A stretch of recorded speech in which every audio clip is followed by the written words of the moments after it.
Andre, you ready to go? Yep. All right. We will have 10 seconds. 9, 8, 7, 6, 5, 4, 3, 2, 1. Pot us up. The Saints come into Week 7 1-5, and Sound sure, good? they played one of the toughest schedules in the nation, but even Coach Curry would tell you they left some wins out on the field. Andre, you got Is us? the season over? Not by All a right, long I'm gonna shot. hang up. We're After good to today's go. MSFA crossover versus the Thank you, 0-6 Sam. Lynx of Lindenwood-Belleville, the Saints will play 4 straight conference games that will determine if they play into the postseason. The Saints desperately need a win today, and it starts now. Kickoff between St. Francis and Lindenwood-Belleville is minutes away on the USF Sports TV network.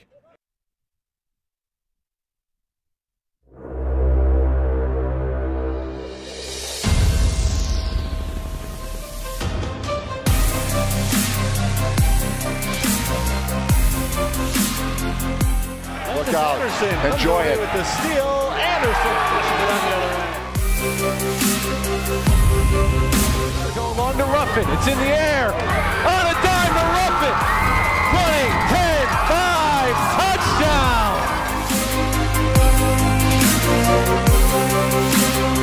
Aaron on the other end pushes it down just inside the line.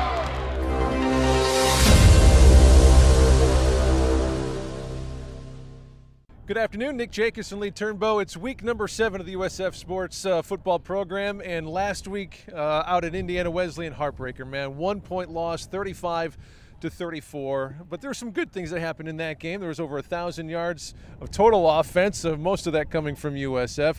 We saw a breakout game from Mike Johnson, who had 92 yards on the ground, might have been the best game of his career here at USF. And, of course, we just see Brandon Ruffin continuing to do what Brandon Ruffin does, 100 yards again through the air. It's just an incredible offense to watch. He might be the best small college receiver in the country. That dude is incredible. But I like what the offense did. Heartbreaking, yes. Kind of a microcosm of the season, but I'm looking for a clean start today, the second half of the season. And that's exactly what it is. The first half of the season's over. Of course, like we mentioned before, Saints are just 1-5. But none of that matters. What happened last week and what happened before that doesn't matter, because after today, it's conference games the rest of the way. And if you want to make it into the postseason, it's those conference games that you need to win. Let's welcome in head coach of the Saints football program, Coach Curry. And just like we were saying, of course, the record 1-5, not where he wanted to be. Left some wins out on the field, I think you would agree. But whatever happened last week and before that, I don't think matters, because it's a whole new season starting today. Yeah, no, it's a, obviously up to this point we haven't been what our expectations are. Lost some heartbreakers, did some things uncharacteristically, from week in to week out. And, it's one of those years where those things keep piling on you. But I told our team, we'll learn something from it. And I don't know what that is yet, but we'll learn something from it. And, they've been positive all week. They've been great. We had a great week of practice, and I got to give our guys credit that's a lot of teams can just fold, and they have not. I told them after we played St. Ambrose that, hey, you know what, that's only one loss in the conference. The team who won the league last year had one loss too, so you're still there, but we got to clean some things up, and they've been positive this week, and hopefully that continues for the rest of the year. Now, when you take a look at Lindenwood on film, I think they're kind of similar in some aspects to what you guys do. Do you game plan against what you do best or against what the other team does? Kind of a little bit of both. Obviously we got to, see what they do. But really it's been, our offense has been executing great over the past, really, all year. They had a down quarter here and there, but they've been doing great all year. And, our philosophy is to run the ball and get the ball to Ruffin somehow, some way. And, we've been doing that. And defensively, we got to take a look at, what they're doing and try to come up with the best things, for our personnel, for what they do. And it's been a weird year defensively, from the simple fact of, you look back the past couple weeks, we've gotten 2, 3, 4 3-and-outs in a row, and you think everything's going great, and then you give a big play, so I don't know what the secret is there, but hopefully we begin to figure it out here starting this week. What are the expectations today? Some specifics. Obviously, you want to get the win, but are there some areas of the game that you'd like to see improve over the last few weeks? Is it the secondary not letting that big play behind them? Is it the defensive line getting some pressure? What are some of the specific things you're looking to see improvements on? Defense in general. I think our offense is playing excellent. and they have all year. Our defense in general is severely underachieved, and I'm the defensive coordinator. That starts with me. I just want to see improvement on that side of the ball. Yes, they're not giving up big plays. That is a number one. We thought we did some good things with that last week as far as, early on in the year we were getting beat in some man-to-man situations. So we went back a couple weeks ago and started playing a lot more zone. Well, then last week we got beat on the zone. So it was, we got to stop giving up big plays defensively and just play to our potential defensively. And I think we got a lot of great people on defense. But it's just, it's the nature of defensive football. You got one guy out of a gap, 10 guys do their job, one guy doesn't, it ends up being a big play, and, I think that in years past, it's that one guy being out of a gap or out of a, hasn't cost us a touchdown. It might have been a big play, but it hasn't cost us a touchdown, and this year it's costing us touchdowns. And so, I want to see improvement on the defensive side of the ball, period. When you were looking at Lindenwood-Belleville on tape, what are some of the things you're focusing on when you take them on offensively and defensively? Well, I think, they do some – last week they went back offensively and went back to, trying to run the football and trying to slow the game down a little bit. So I'm hoping that's what they're – I think they're trying to slow the game down a little bit offensively, so we got to stop the run on defense. And judging by the way we've stopped the run, if I'm them, I'm going to try to run the ball too.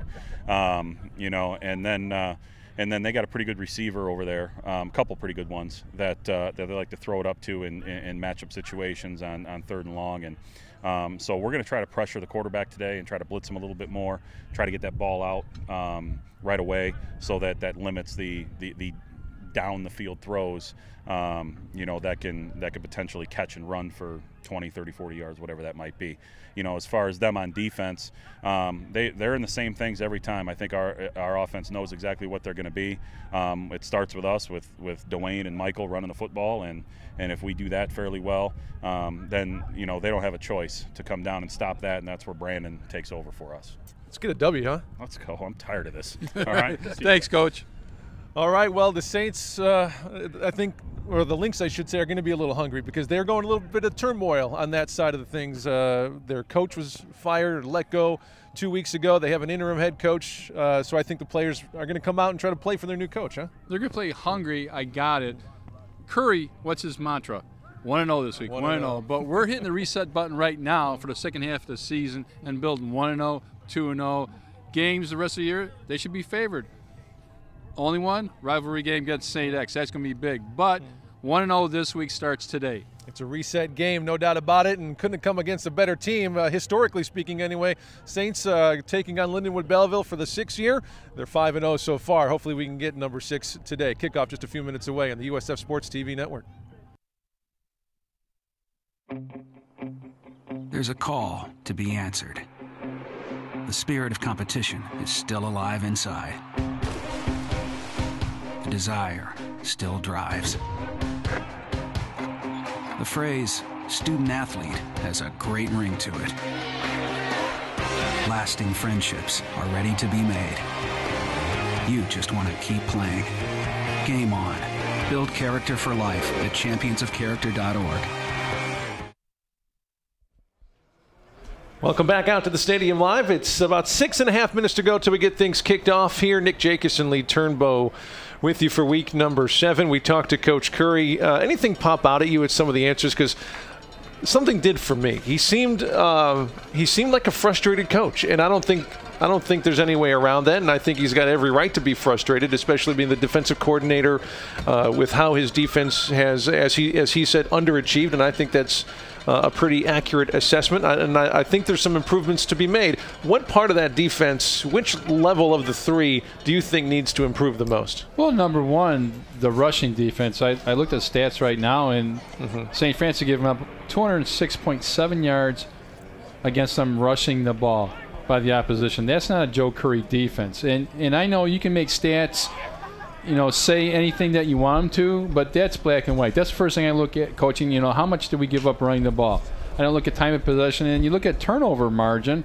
Saints for the year are +3, but they're giving up over 500 yards of total defense. They're giving up almost 40 points a game. Yes, the schedule's been tough, but the rushing thing is the first thing I'm looking at, and it's not so much a scheme. It's a piece of the puzzle where if one guy's not in there, and he said this in the pregame, if one guy doesn't fit a run fit, he's out of gap, that might be an 8 or 10 or 12-yard rip-off, for a first down. This year it's costing us explosive plays. It's costing us 40, 50-yard plays plus touchdown plays. We can't allow that. So that's the first thing that jumped off the page, and he looks at it, and he knows. He knows. And he knows exactly. So I think that's why it's frustrating. It's not so much of a scheme. I think sometimes that they get physically overmatched because the other team just has more physical talent at position. But it seems it's just, the opposition will run a play, all right, and it seems like it's the perfect play against us. It's not like we're getting nickel and dime, 2, 3, 4 yards a pop. So that just seems that's where I think it's frustrating, where you've played good and all of a sudden it's a big play. Why is it a big play? Somebody's missed an assignment. So that's where I think a little bit of the frustration level goes. But you look at it, turnover margin +3. Penalties, they're one of the least penalized teams in the conference, if not the country. They give up 44 yards a game in penalties. That's what they. So it's not a discipline thing. It's just a thing that sometimes they hit the right play against us. Absolutely. Let's take a look at the starting lineups. We don't know exactly which side of things we're going to have out there, as we got the coin toss coming right up. But on the offensive side of things, we don't give that offensive line enough publicity. So these guys are doing a fantastic job, especially keeping Donnie and Aaron Ellis clean. Brendan Mullerall, the left tackle. Guadalupe Aravalos is the left guard out of Compton, California. Neil Durden doing a great job at center out of Ottawa Marquette. Derek Wentworth, the transfer from Bemidji State, freshman out of Minooka at right guard. And Zach Buckham, the right tackle, a 300-pound junior out of Bradley Bourbonnais. They got some big guys always coming up to this level. Matt Brockman's been a great, I don't know if he's necessarily a surprise, but he's performed very well. The senior transfer from Montini Catholic out of Elmhurst. He's the second leading receiver on the team behind, one of the best receivers in the nation in Brandon Ruffin. Brockman, a 6'2", 255-pound senior. They might be shaving a few inches and pounds off on that as well. Donnie, quarterback, he's at Mount Carmel. He went to school, and of course yesterday, or I should say last week, he started the game, but did not come back after leaving the game because of some heat-related illness down in Marion, Illinois. It was about 87 degrees last week in central Illinois with about 90% humidity, so it was a warm one, but we got a perfect day today for football, and that's what Donnie said as he came out of the field today. Dwayne Milton, the starting running back, a junior out of Harlem in McChesney Park, but he's a transfer from Northern Illinois. Brandon Ruffin, who leads the program historically in touchdown catches and receiving yards on the outside. Justin Bruns, the freshman, and Ray Velo, the senior, the other wide receivers. And we'll get the defense when it is appropriate. You catch the coin flip there as I was reading the... Yeah, Lindenwood won the toss, they deferred, so we're going to get the ball first. And as you're watching this game at home, boys and girls, it's the wind is blowing right to left, and the wind will play a factor in today's ball game. It's blowing probably 15, 20 miles an hour. We watched in pregame the kickers. There was a huge difference, especially in the punting game. If we're punting right to left, it's a huge difference, so we'll be aware of that. And we will enjoy the Star-Spangled Banner, the national anthem, here before kickoff.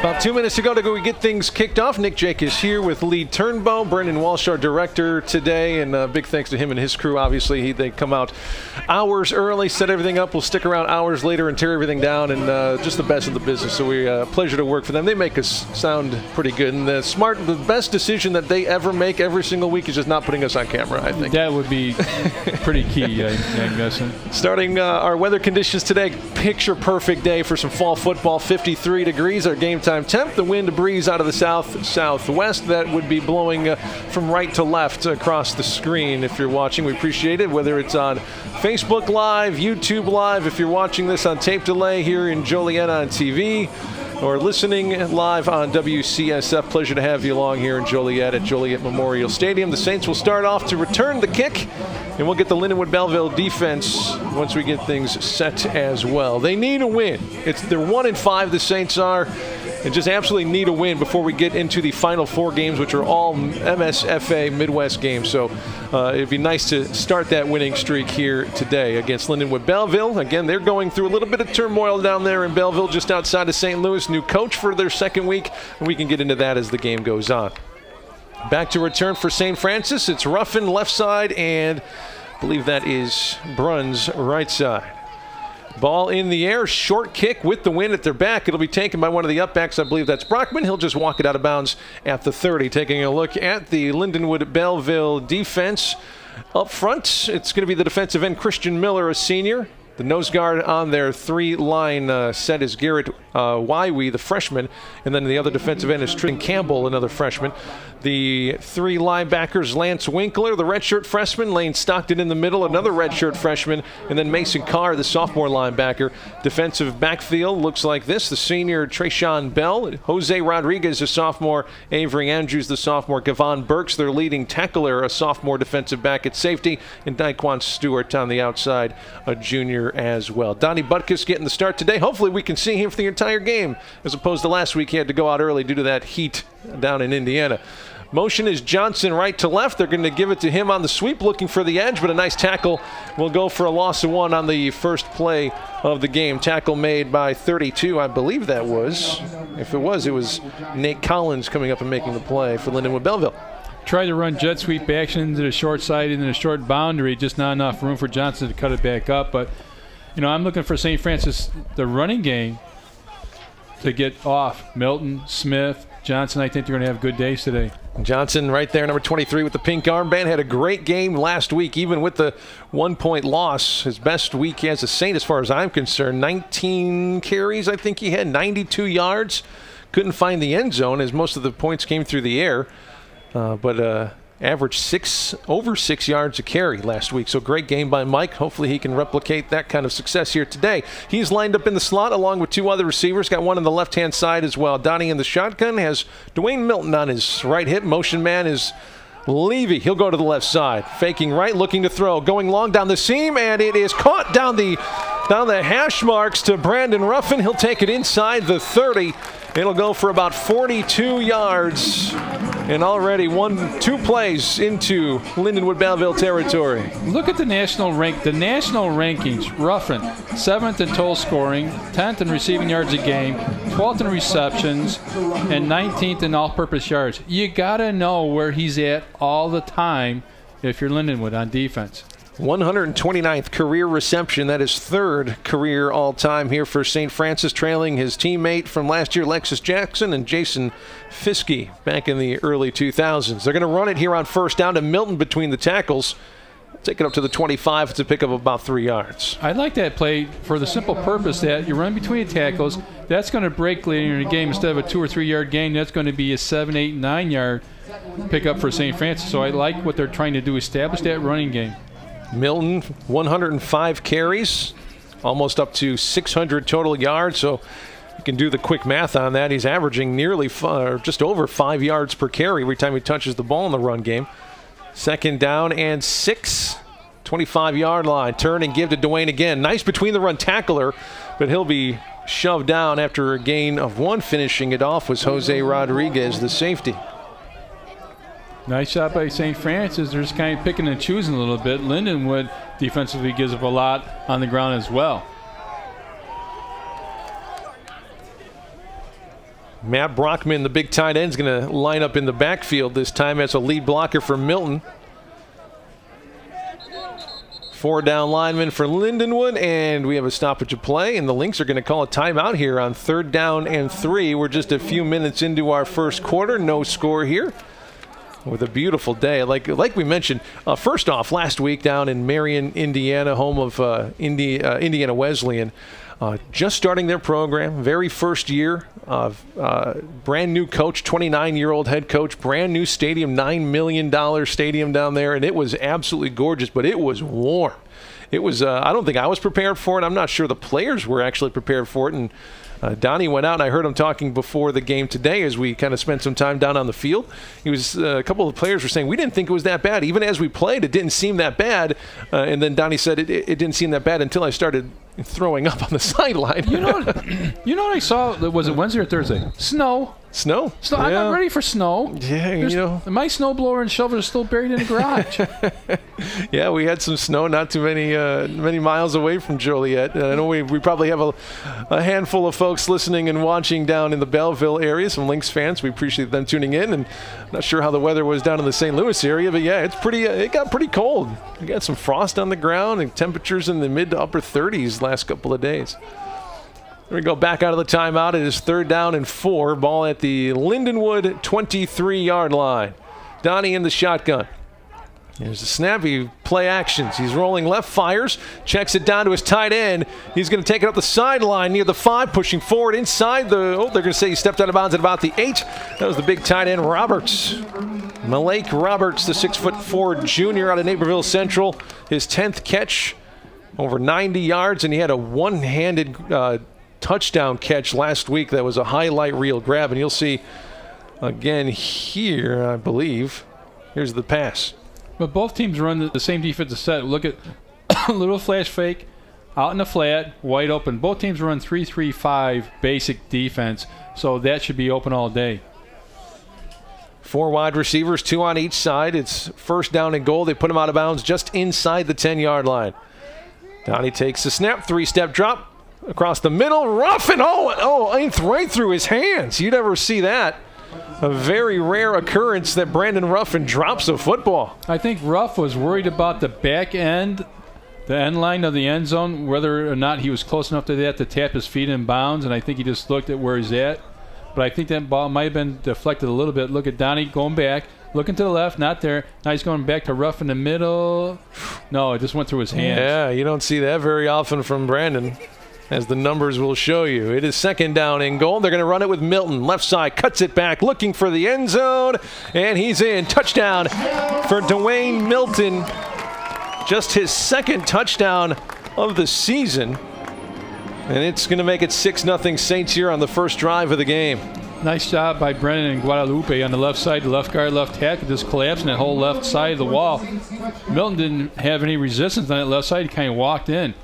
7 plays, 70 yards, 3 minutes and 20 seconds on the drive, and just what the doctor ordered on the first drive of the ball game.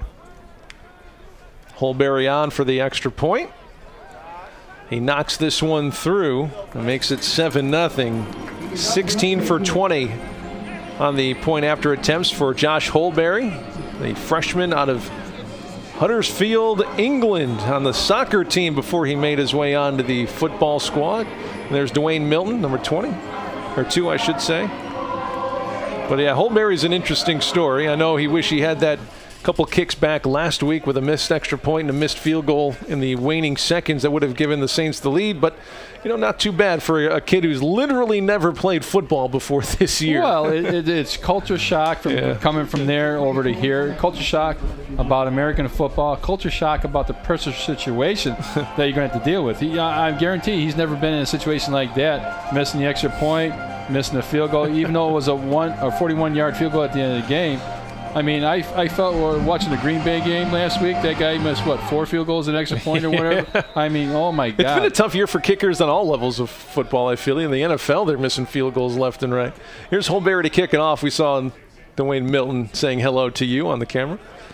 A short kick will be caught by an up back at the 18. I believe a fair catch was called. Yeah, fair catch. And, of course, if you're not familiar with that new rule, if you fair catch it inside the 25, you get the ball out to 25, trying to get the concussions out of the game as much as possible. And as I watch the Lynx and I look at their roster, look at their offensive line, they have 4 guys, 4, over 300 pounds. They got some big boys. They got some huge people on the offensive line. We'll see if they can run it. Here comes their first offensive possession. Starting quarterback Dennis Chester, the senior out of California, 52% through the air, 556 yards, 1 touchdown, 6 picks. He was the backup coming into today. The ball should be at the 25, but where did he catch the football, I thought it was at the 24, I believe. He caught it 23-24. So that's where the ball should be. Now, Coach Curry is saying, well, shouldn't it be right there? Yeah, it only comes out to the 25, I believe, if you catch it inside the 20. And we'll get Let's see where he caught it. He caught it. Oh, yeah, at the 19 or 18-yard line. Yep, absolutely. See, that's why we have people who know what they're talking about who can give us the replays. Coach Curry's a little fired up today. You know, he should be. Yeah, he must have had some extra hot sauce on his eggs this morning at breakfast. In the shotgun is Chester. He'll turn and screen it out to the right side. It's caught some room to pick up the first down, and they do, up to the 39-yard line. So first play goes for 14 yards and a first down into the hands of Steven Candelaria, the wide receiver. Easy pitch and catch, just a swing pass out to the slot on the right side. Candelaria, their second leading receiver, only played in 2 games, though. He must be coming off of an injury. 16th catch. He does have 2 touchdowns. The only 2 touchdowns through the air for the team have gone to him.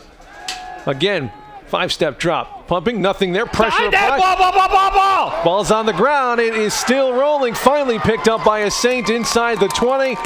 First turnover of the game. The Saints will have it inside the red zone. It was picked up by the Saints by Mason DeLong, but who forced it?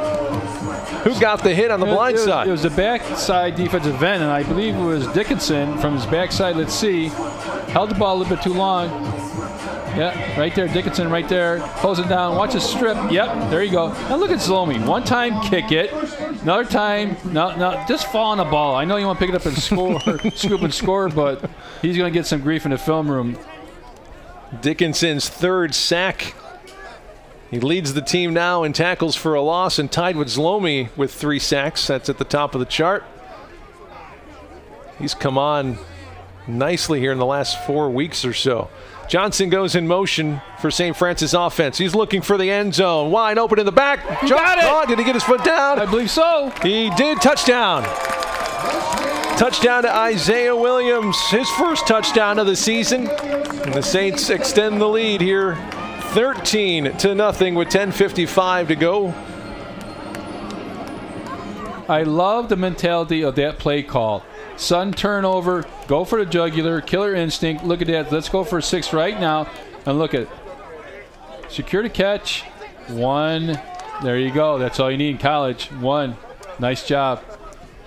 Extra point on the way, and it is good this time as well. 14-0. 1 play, 17 yards. They've only run 8 offensive plays so far. And they have 14 points to show for it. Lindenwood coming in 0-6 this year. Head coach is Pat Stewart right now. Had his first game as head coach last week after their head coach before that, Kevin Turco, and the university parted ways after the game against St. Ambrose. Stewart, before taking over as head coach, was the defensive coordinator and linebackers coach. He now becomes the 4th head coach for Lindenwood-Belleville in the last 5 years. You never get, like, when it happens on any level, pro, college, the kicking coach is never called up to be the head coach. You ever notice that? They don't take the special teams. It's always, well, special teams is the 3rd of the game, right? Yeah, right. So you got the DCs called up, you got the OCs called up. You never get the kicking coach. You know what I'm saying? You need to say something about that. I just did. Yeah.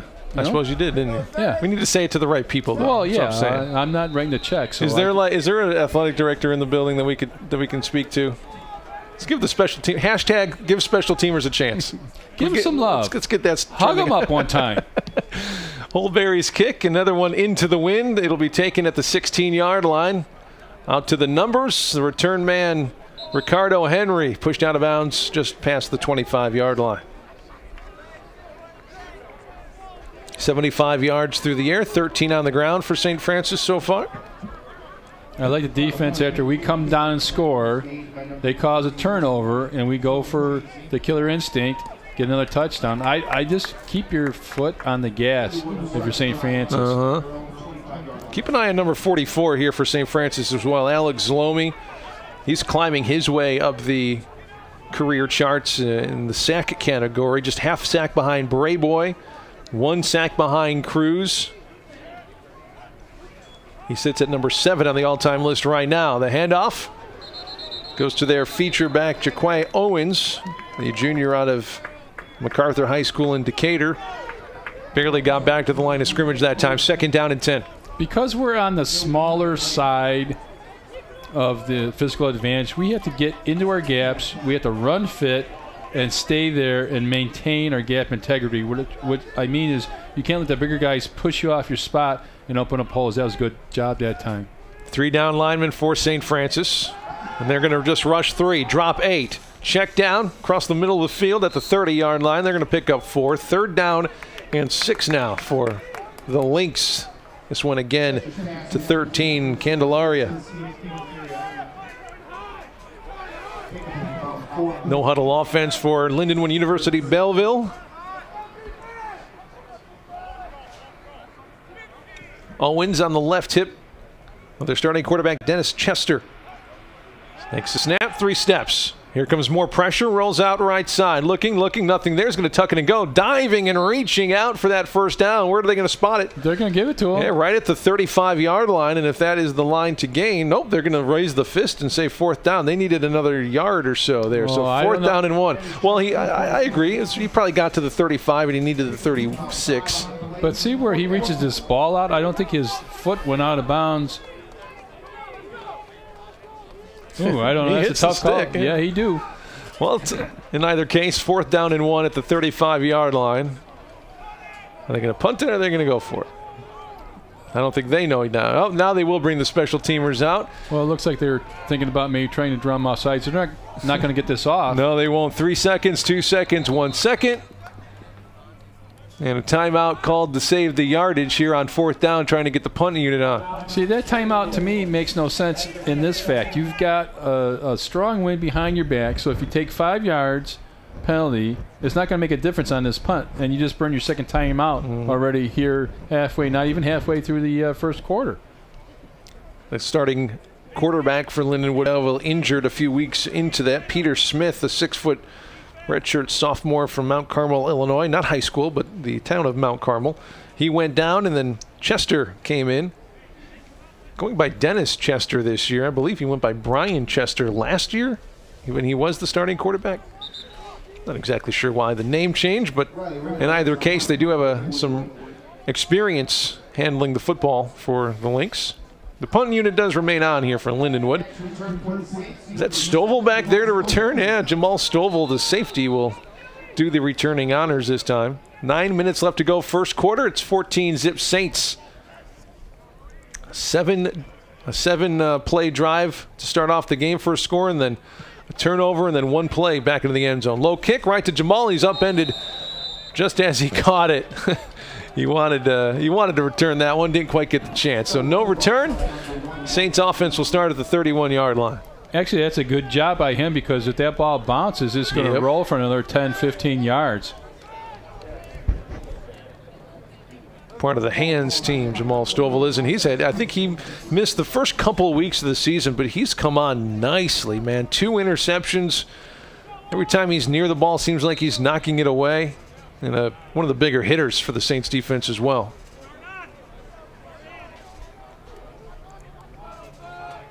Donnie in the shotgun, Brockman right hip, Dwayne Milton the tailback. Ruffin, single receiver wide left. Turn and give to Dwayne. Didn't like what he saw there, cuts it back, and not much room there either. Nice defensive pursuit by the Lynx. There to knock him down was James Malone, the freshman from Bunker Hill, Illinois. And I like what St. Francis is doing. They're committed to the running game here in the 1st quarter. They're coming out saying we're gonna run the football. We're gonna try and establish the running game today.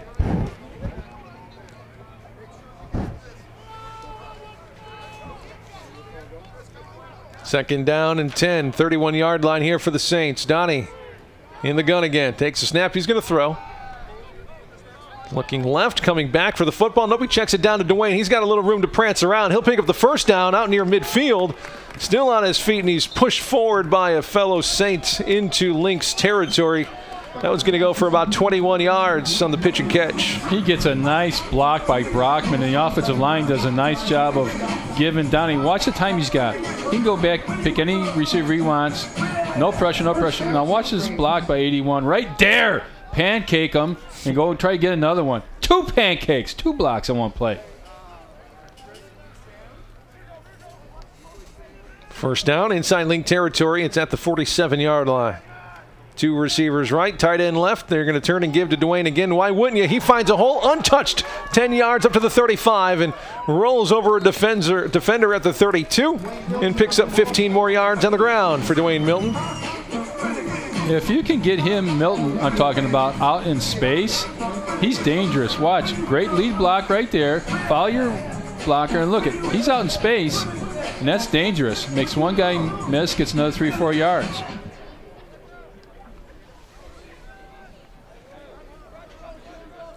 Another first down for USF. Ruffin wide right.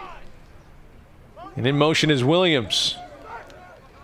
Jet action, play action. Throwing down the middle. Ruffin's wide open. Donnie can't quite reel it in. Donnie put a little too much air under it. And he knows it too. He's nodding his head like, yep, my fault. I just took 6 off the board. Brandon Ruffin just wide open on the play. He was looking for his St. Francis program leading 32nd touchdown. He is wide open, but he's one of those guys that if he could be a better route runner, not saying that he's not a good route runner, but one of those elite route runners where you can get yourself open with just one move, there's nobody in the country who can cover him. They're going to run it. Mike Johnson's first crack at it today, and not much room there. So it's going to be 3rd down and 10. Still back at the 33-yard line of the Lynx. Michael Johnson, number 23 there, junior out of Plainfield, Joliet Catholic grad, so he's worn the brown and played here at the stadium for 7 years now. Don't you think you'd go somewhere else, maybe because you're getting tired of wearing brown? The world is big, sir. The world is beige and brown is what it is. No, we're happy to have him. He had a great game last week. 2 wide receivers left, 2 backs. There's the snap, the turn, and the give. It goes to Dwayne. Looking for a seam, finds a little bit of room and picks up about 7. Up to the 27-yard line, not enough for a first down. So 4th down is here, and why wouldn't you go for it here? You tell your keep going for the jugular, right? You tell your offensive lineman, just, sometimes you don't have to drive block your guy. If you just turn him, take him where he wants to go, watch him overall here. He just right there, just turn him. That's all you got, just turn him, and you open up a seam. 4th down and 4. 5:50 remains here in the first half. It's Saints up 14-zip. Dwayne Milton, hands on his knees, ready to go. Tight end motions left. Option play, pitch to Milton. Cuts it back. He's hit behind the line, and down he goes. So a turnover on downs for St. Francis right at the 30-yard line. Nice play defensively as Mason Carr, the sophomore out of Pekin High School, his 46th tackle. You don't really give Milton a chance to make a play because you run this option into the boundary. I understand the blocking scheme, but that's tough for him because he's got no chance to make a move. Defense back out on the field for St. Francis. Luke Mander getting a little playing time here at the defensive end spot. It's like 2nd team defensive line in, but they're going to show some blitz from the linebackers. See if they bring all of them. They do. They're going to bring 5 on the run. They run right at it and find a hole. Tripped up right at the 40-yard line, and if that play wasn't made, he would have picked up a bunch more and maybe have scored. A nice run by Jalen Bogans-Love, the senior out of California. And coming up to make the stop, thankfully, for St. Francis, Malik Thurman, the safety. And if he wasn't there, I don't know if anyone would have been. That's the chance you take when you run blitz on first down. If you don't keep gap integrity, he gets to the 2nd level, there's nobody there because you blitzed. Snap back, play action, quick on the in route and incomplete. That might have been tipped at the line, I think. I think it was tipped at the line. You're taught as a defensive end, defensive lineman, if you can't get to the quarterback because of the 3-step drop and the shotgun, get your hands up. And let's see, right there. Yep, 48 gets it. Hand on it. If you can't get to the quarterback, Make yourself as tall as possible. Take away the passing lane. That was Mike Grubin, the sophomore out of JCA, batting it down. Second down at 10. The Lynx at their own 40. They're picking up a bit of confidence here. Snap back to Chester. They're going to run it. No, not a lot of room there. He does pick up 2 or 3 yards. Coming up off the bottom of the pile there for St. Francis was Deshaun Dickinson, among others. And I like the way Dickinson's playing, the way he's progressing. He came from his defensive end spot, down the line of scrimmage, took away what bootleg counter reverse, make sure nobody did, and ran that play down from the backside. Third down for Lindenwood-Belleville out of Belleville, Illinois, right outside St. Louis. 4.5 minutes go here in the first quarter. 4 wide receivers and a running back for Chester. Play action. Quarterback's going to try to keep it. Was that a broken play? Was there a little miscommunication there between Chester and his running back, Love? There was, and plus they couldn't get the formation right. They tried to go slot on the top side, ended up being double flank. Yeah, he's supposed to go into motion, and he's supposed to be a counter look. Dickinson again with the tackle. He's had a nice first quarter here. Punt unit on one more time here for Lindenwood. 3:47, the clock ticking here in the first quarter. On fourth down, we played 99% of this game on the Lindenwood side of the field. There is the snap. The kick is away. A little help from the wind as well. And it takes a Lynx bounce, and it'll be inside the 10, inside the 5, and it rolls to a stop at the 3. Can't get any better than that. About a 57-yard punt. So Donnie and company going to have their work cut out for them on this particular drive. They scored on their first 2, a 7-play, 70-yard drive to open up the game. And then after a turnover and fumble recovery by the Saints defense, a 17-yard strike for a touchdown to Williams, the 14 points. Just by formation on the punt side, you knew they were putting the ball into the boundary to the short side. So he should have rotated over there and saw that. Another thing you could have done, and I used to do this, when you're punting with the wind against you and returning, put double safeties back there so you don't get the roll. First down from the end zone for St. Francis. Jordan Smith, his first carry. He picks up a first down before he is rudely shoved out of bounds after a pickup of about 13 yards to the 18-yard line. You have a lot of flexibility, a lot of depth at the running back spot for St. Francis. You got Milton, you got Johnson, you got Smitty right here. Look at this, bouncing outside. Don't tell me I just run between tackles. Gets enough for the first down. First down, they mark it at the 17-yard line. Jordan Smith in the game as the running back again. He's going to try those between the tackle runs again. And not a lot of room there. Second down and call it 9. Give him 1. But it's like body punches as a fighter. You're going to wear down the opposition, all right? Tackles, into tackles, inside the tackles, and all of a sudden gets through the second level, you can bounce it outside. Malcolm Levy, Michael Johnson checking into the game for the offense for the Saints. Johnson will line up as a wide receiver, was something he's done a lot this year. Came in as a true running back, but playing a lot on the outside. Now with Jordan Smith on the right hip of Butkus. We're under 2.5 minutes to play in the quarter. And he's going to throw. Down the middle, has Ruffin again at the 40-yard line, breaks it to the middle of the field, past the 50, trying to break some tackles, carries some links past the 40, up to the 37. Another big play over 50 yards. We'll call it 54 yards for Brandon Ruffin. It's amazing to me how he is not bracketed. Okay, one guy inside, one guy outside, or a safety over the top. Because it's not like he's brand new to this football. You know, like this is his first game. Yeah. You know, there's some tape on him, is is what you're saying. Yeah, everybody's got a little tape on him. But that was a great pass by Donnie Butkus, puts it right in the hands, and Ruff does a nice job of just getting yak yards after the catch. Turn and give to Smith. He's got a nice hole opened up by his offensive line before he's taken down to the 32. Officially a 45-yard pass. I gave him a few extra yards on the play. But look, he's got to do a better job of screening that ball close to his body. Ruffin already 87 yards. A 44 and a 43. Or 45 and a 43, I should say.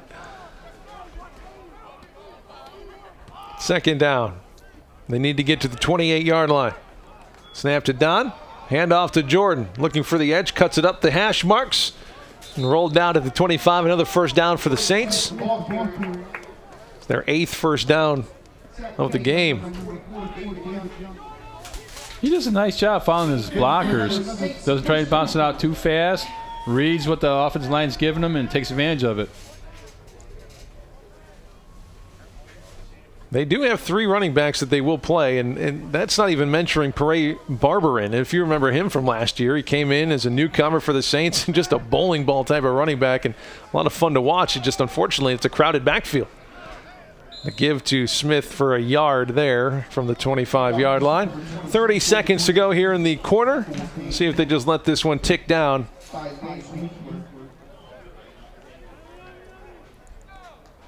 Jordan Smith, the senior, came in as the starter when I believe he was a starter. At least he was when he was a sophomore, and then had to take a back seat as a running back by committee last year, and then this year, again, a crowded backfield. Just, it's tough to find all of the great running backs room to play. So they will run one play here. Nope, they won't, because there's a flag thrown. It must have been a false start. False start. Offense number 78. 5-yard penalty. Second down. Pre-snap penalties kill you, especially on drives. Drives are going very well, and you want to try to cheat the snap count. Maybe that was a play designed to go over him. You can't have those. Nope, they're going to let this one tick down. So we're going to take our first timeout, 14-0 after the first 15 minutes. And Saints are comfortably in control here against Lindenwood-Belleville, a team they've beaten for 5 times in a row in their first 5 meetings. We'll take our first break. Back with quarter number 2 after this.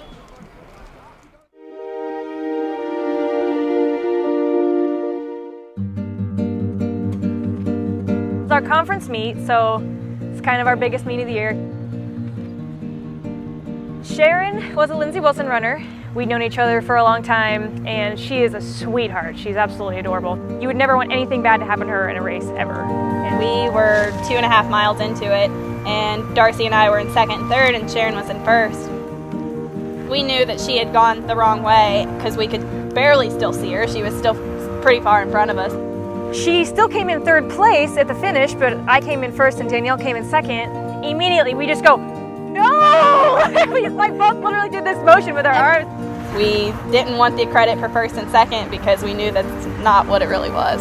Well, I'm very proud of our girls. You can't help but be proud. Anytime someone does the right thing, no matter what. In our day and age now, it's everybody out for themselves mostly. And I think it's just, we're teaching the kids the wrong thing when we do something like that. We need to teach them, yeah, you want to win, you want to be the best, you should strive to break a record. But remember, the lifestyle you live is the most important thing of all.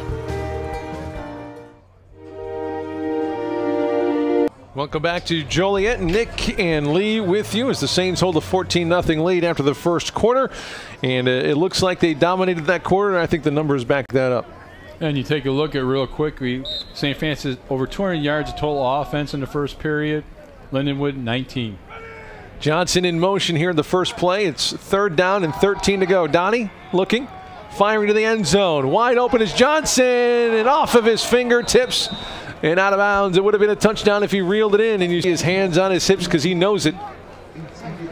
Coach, we were watching some of the warm-ups between the games, and the quarterbacks and running backs warming up, and kind of noticed a little bit of that going on before the game. I don't tell me it's cold out. Don't tell me it's windy. He just short-armed us a little bit. I don't know if he knew exactly where he was on the field. Yeah, I think he alligator-armed it. If he would have took one more step and taken that long step, it would have kept him right in rhythm. I think he thought he was closer to that sideline than he actually was. There's a good look at Donnie Butkiss, leader of this offense, leader of the team. Free play here for Donnie.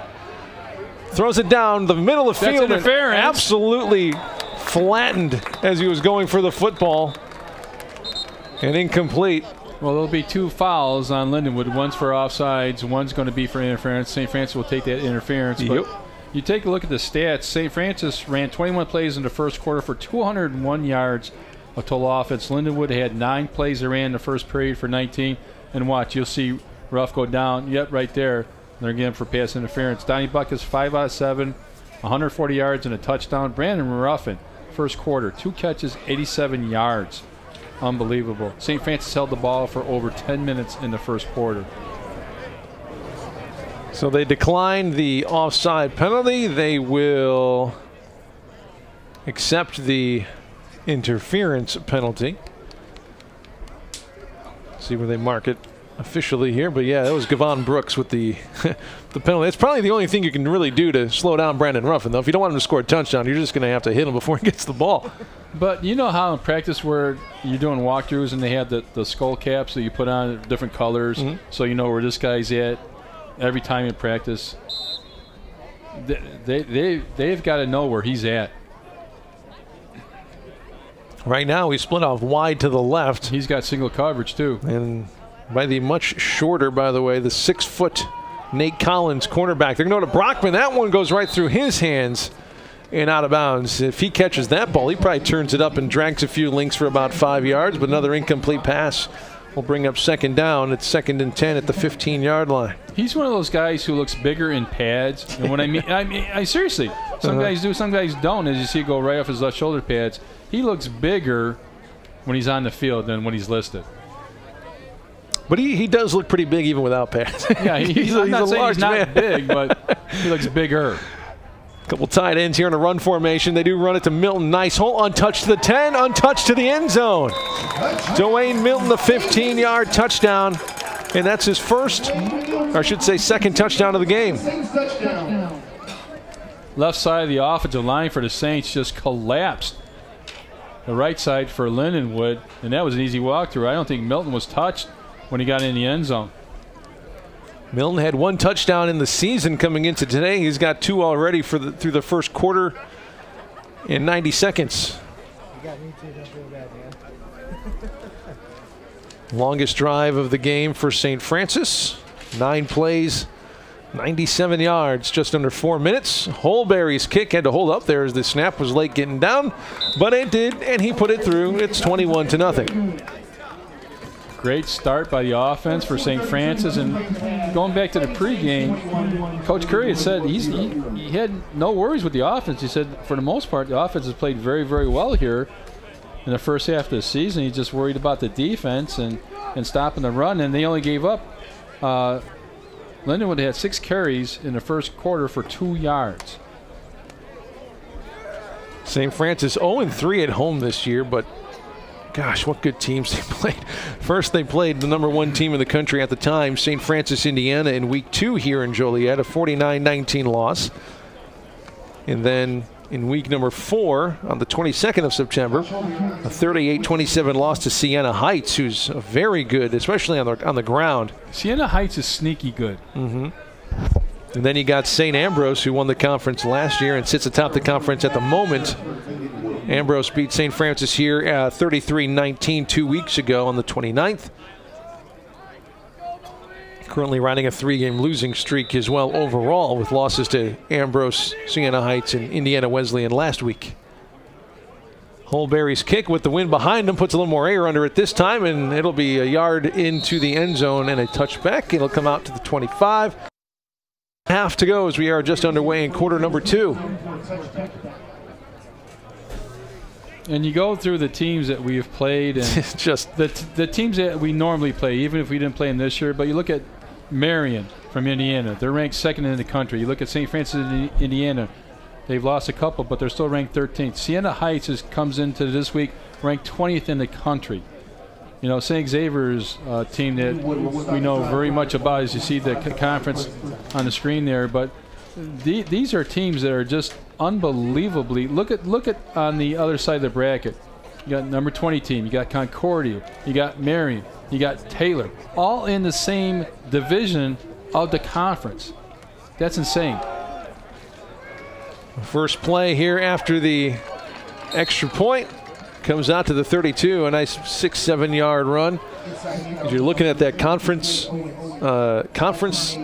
standings, that's also pretty much your schedule going forward after this, which is why you're not too down. I know it's 1-5. I know you're not where you want to be, but the best is yet to come, because you got 4 conference games to finish the year. It can't happen.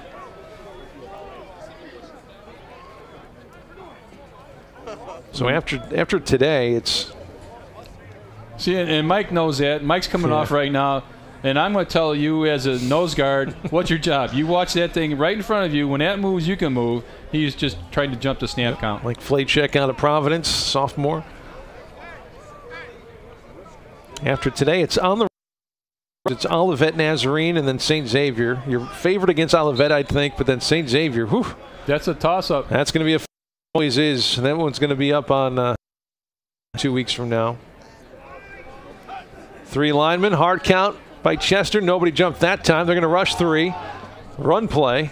They run right to the left side of the line, and a nice push picks up 6 to the 45. So 2nd down and 4 coming up for the Lynx. And another nice job by Deshaun Dickinson from his DN spot. Comes down, collapses.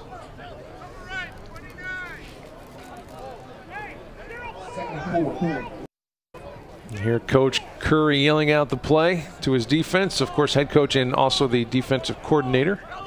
There's Chester, the starting quarterback for Lindenwood.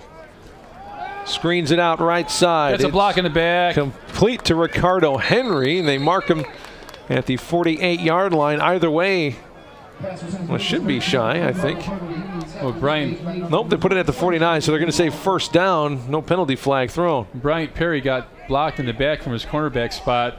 Wasn't called. Let's see number 4. See right there? You just got pushed in the back. 1st down for the Lynx at their own 49-yard line. Some blitz being shown to the right of the offense. They bring a few extra to the Saints D. Run right at it, though, and only a yard to be gained. The host of Saints push back Jaquay Owens, the running back. Owens, their leading rusher, 60 carries, 143 yards, a touchdown. Hurdle does a nice job from a safety spot coming up and filling that run fit. I'm a big fan of Haython Hurdle, the sophomore out of Lockport. It's a pick, a forced fumble. He's always got his nose in it.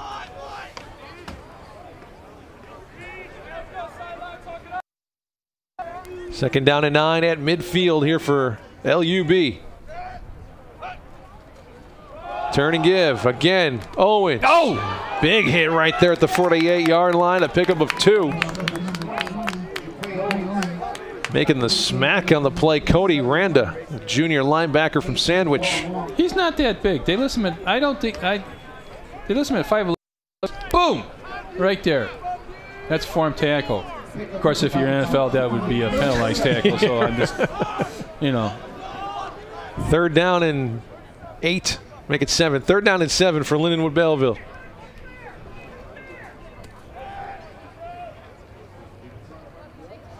Motion to the left. Trips receivers left. Looking to throw here on 3rd. Across the middle of the field. It's incomplete. Threw it behind his intended receiver, Candelaria, and brings up 4th down. They're going to have to punt it away again. And they will be punting into the wind this time. Now this is one where you could set up a nice return because the wind's going to knock this ball down. We get pressure from the outside, collapse me at the quarterback, force him to throw the ball off line.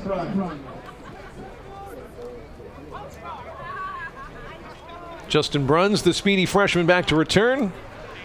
The punter, Riley Ripper, the freshman from East Alton, Illinois.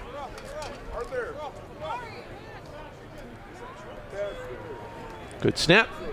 Kick up. Wind will knock it down at the 20. It takes a Lynx hop. Oh, you got to come and get that. And again, the punt will be down at the 3-yard line. Another great punt by the special teams unit for Lindenwood. You know, as a punt returner, or you should know, that you got to move up an extra 10 yards because the wind's going to knock that down. The ball hits, rolls another 15 yards, and now we're inside our 5-yard line. That's exactly where they started last drive, where they went 9 plays and 97 yards for a touchdown. 11:09 to go in the first half. 21-zip. St. Francis on top. Of course, Lindenwood still trying to find their legs after starting the program not that many years ago. We can talk about that in a little while as they run it here on 1st down up to the 8 or 9 yard line. Again, Jordan Smith, the feature back this drive, the senior. Looks like his on this one. Try to get out. Let's see if they get some better field position. They put Johnson or Milton back in there. Brockman will come out for Bruns, going with some speed, but there's Brandon Ruffin, the record-setting wide receiver, surefire All-American in my eyes. The numbers he's putting up. Blitz shown by Lindenwood. They'll bring an extra guy. Nope, he drops back in coverage. Looking long, looking for Brandon. Has no one behind him. Can't quite get there. Overthrown by about 2 or 3 yards on the home run attempt. Wynn took that one probably a little bit longer than I think Donnie Butkus wanted it to go. There's Donnie number 8. A big arm with the wind behind him. Big difference. And you had to, you really had to throw that hard to overthrow Brandon Ruffin, who's an All-American hurdler on the track team. Well, when you air it out and you're throwing the ball 40, 50 yards in the air, that wind's just going to take it.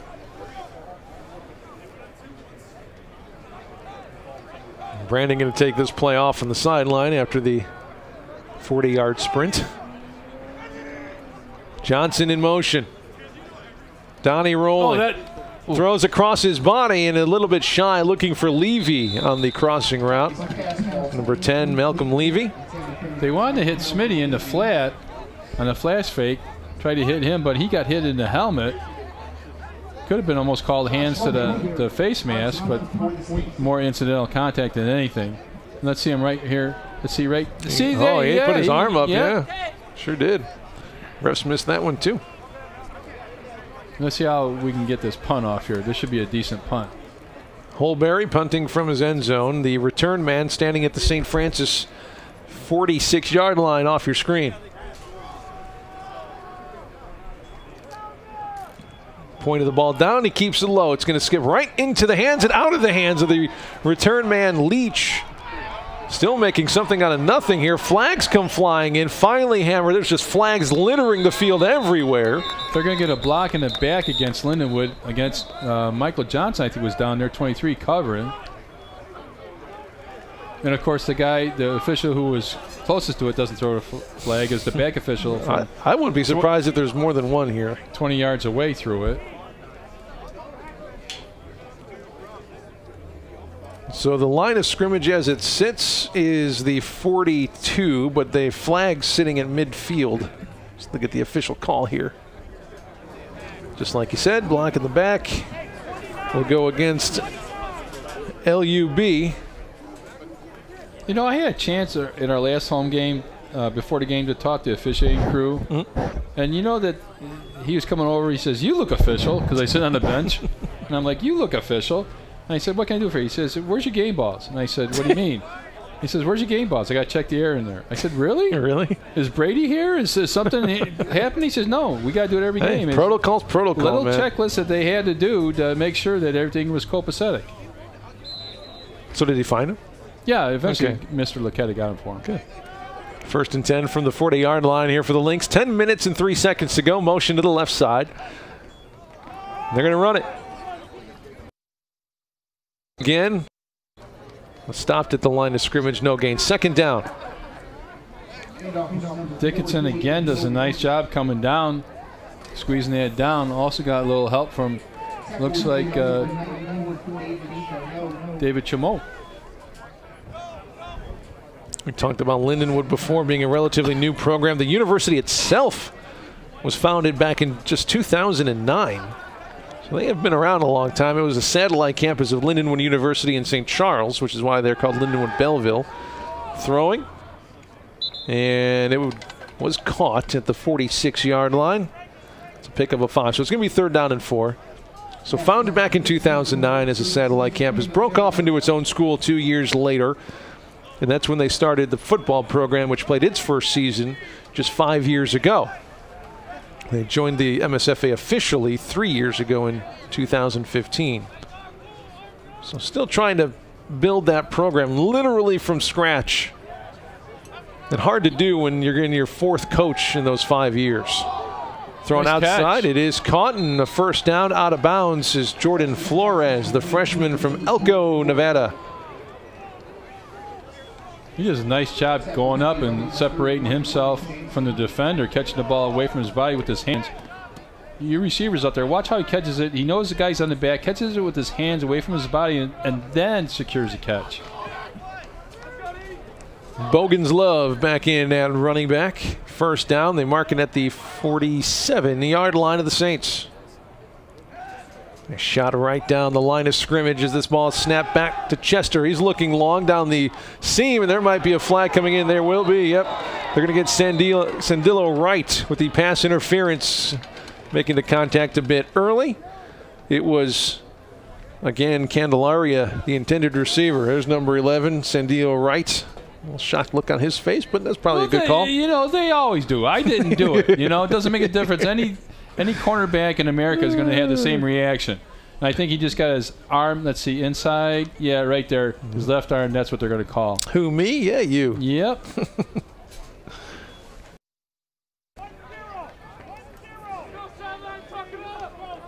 You hear these Saints bench down there? Whatever 1-0 is, this is the play. I think he just calls out formations there, right? And he might just be calling out the names of the cards because even the defense actually has a play card on their wrists.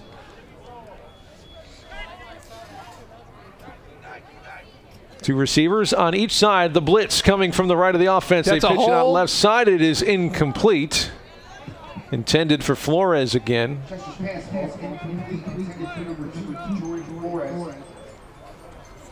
Flores out there again. Got hell in the play. Tried to cut it inside. There's Jamal Stovall, number 7, out of Champaign Central, down the central part of Illinois. Second down and 10 after the incomplete pass. Same formation, 2 on each side.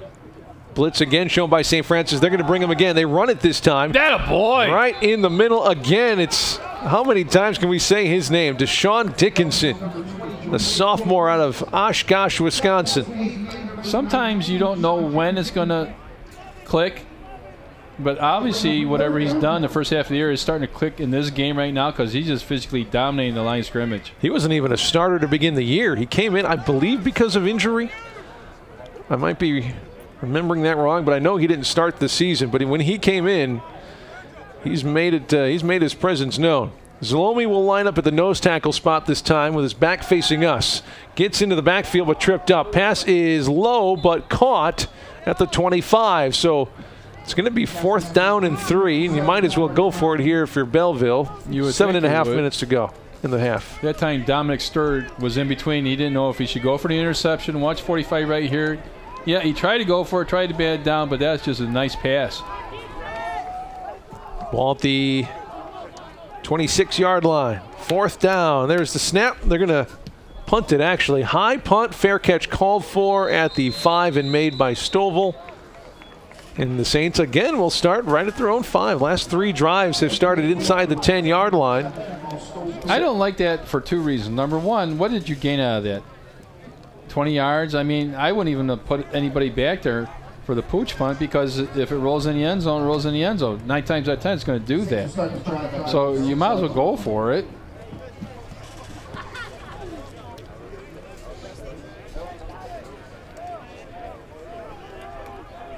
Appreciate you tuning in, whether you're watching on YouTube or Facebook or on your phone traveling somewhere. If you're a Saints or Lynx fan, we appreciate that. There's Donnie Butkus in the shotgun, a turn and give again to Milton, trying to follow his big offensive line, and he picks up about 3 to the 10-yard line. I should say 5 up to the 10-yard line. Just get it out of your own goalpost, and then you can open up the offensive playbook a little bit. What an addition he's been. Just a lightning quick back, a transfer from Northern Illinois. Compliments guys like that. Number 23, Mike Johnson, very well. Takes and gives to Milton. Same type of play, trying to find the edge. Not a lot of room there. Belleville doing a nice job of sealing it off. He picks up a so 3rd down coming up for St. Francis. And that's a tough play for an offensive lineman because that play is designed to go outside, so you have to hold and maintain your block for a longer period of time as opposed to when you're running between tackles. Look how long the offensive linemen have to stick with their blocks. And it's very difficult because that defensive tackles try to get off that block. St. Francis on the year, just 33% on 3rd down. Ruffin goes in motion on the jet. They counter it with Milton, left side. He'll pick up a 1st down and more. down the middle of the field. He's tracked down at the 50, and that's where he is put down. That's going to be a 35-yard scamper for Dwayne Milton. Nice trap block by the offensive lineman for St. Francis. That's what sprung this play. Tried to run on the edge. Collapse. Watch this block right here coming from the backside. Right there. Gets him, opens it up. Allows Milton to come inside as opposed to bounce it outside. Milton with two 100-yard rushing games, and he is approaching that now. I believe, if my stats update, he's going to be right around 85 at this point. Dropping is Butkus, and the first sack of the game for the Lindenwood-Belleville defense. We'll drop him back for 6. Well, he was trying to go for the home run again on that time, and was very well covered by Lindenwood. Sterling Williams. Donnie flash fake, tried to hold the linebackers, and he's just looking for the home run. Didn't have enough time to get rid of it. Offensive line done a nice job so far today for the Saints. A little breakdown that time. You see one of those big boys, Garrett White, the 6'1" freshman from Tampa. Nose tackle. Motion is Bruns. They give to Johnson on 2nd and long. He'll take it up to the 47-yard line, a pick of about 5, so it brings up about 3rd and manageable here with 4:23 and counting in the first half. That time, Bikema from his right tackle spot does a nice job of collapsing and staying with his guy. All you want is just stay with your guy. Watch 74 top your screen. Stay with him, stay with him, stay with him, stay with him, stay with him, stay with him, stay with him. Keep driving, stay with him. Stay with him. I'm just saying. It's Justin Bruns, the speedy freshman, ready to go. Still trying to find his way as a receiver. Just 1 catch this season, but a very nice return man. Does a nice job blocking. We're going to call timeout here, aren't we? Yep. Indeed we are. On 3rd down and 8. Timeout on the field. Oh, Mrs. Laquetta dropping off our lunch today again. Thank you very much, man. What do we got for dessert today? Quit begging. What do we got? Apple slices. I called it. I know. We've been. How long have we been dating Miss Laquetta? Since 1986. In my first year of program, I said it's going to be one of 2 things in the lunch bag today. I said it's going to be apple slices or pumpkin, and then I changed it. I know pumpkin. Then I corrected myself, and I said it's going to be apple slices today. Love Mrs. Laquetta. Miss Laquetta always dropping off our lunch. Thank you very much, guy. I know hard to see through the window, but thank you very much. She does a great job. I am not anybody else's lunch today, just so you know that. Whatever you got in your lunch is not as good as what I got in my lunch. I think I got 2. I think she loves me more than she loves you. I got 2 in there. She give me a whole pan for after the game, all right? 3:48 to go. Have a lot of fun up here. The Saints family, I'll tell you what. How can you not have fun? It's fun, man. Of course, Miss Laquetta, if you're unfamiliar, the mother of our athletic director, Dave, taking care of us every single home game. Here we go, back to the action. 3rd down and 8 for the Saints. Here's Donnie, 3 steps. Steps up in the pocket, pressure on, sneaks out of 1 tackle. Can he break another? He does for a first down, and he will fall himself at the 32-yard line. Picks up 15 yards on the quarterback scramble and moves the chains. You know, he was weaned on this. He learned this at Mount Carmel in that veer option offense. He did. But look, he's looking downfield, gets out of the way, 1, breaks that arm tackle. Now watch. He kind of smarting up here because now he gets the first down, and now he goes down. Took a little knee to the helmet after he, inadvertent obviously, but took a bit of a shot there. Looks to be okay. 3:17, clock ticking, 1st down and 10 for the Saints. Ruff in the motion man. They counter again to Johnson, looking for a hole. Powers his way through it for a pickup of 6. That time Neil Durden from his center spot does a nice job of just keeping driving. Actually open up that hole for him.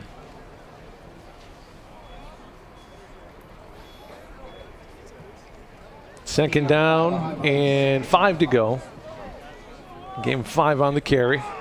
Couple tight ends and wingbacks. They're going to give again to Milton. Follow the big boys, and he's got a ton of room to run. Left side to the 15. He's the 13-yard line. And another first down for the Saints. Into the red zone they go.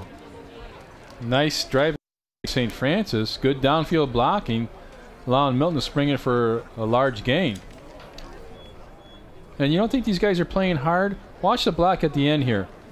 Block at the end here. Stay with it. And here comes a guy flying because he just got blocked. St. Francis 70% scoring in the red zone coming into the game today. 61% have been touchdowns, and reaching in again. It's his third of game for Dwayne Milton, a 15-yard carry and a score. Every single game it's been somebody different. We saw Michael Johnson last game. We always get games from Brandon Ruffin, but today it's the Dwayne Milton show. And that time Brockman and the boys from the offensive line did a nice job. Again, he wasn't touched until he got in the end zone. Watch, he's not touched, folks. Look at it. Collapse the left side. Another block inside.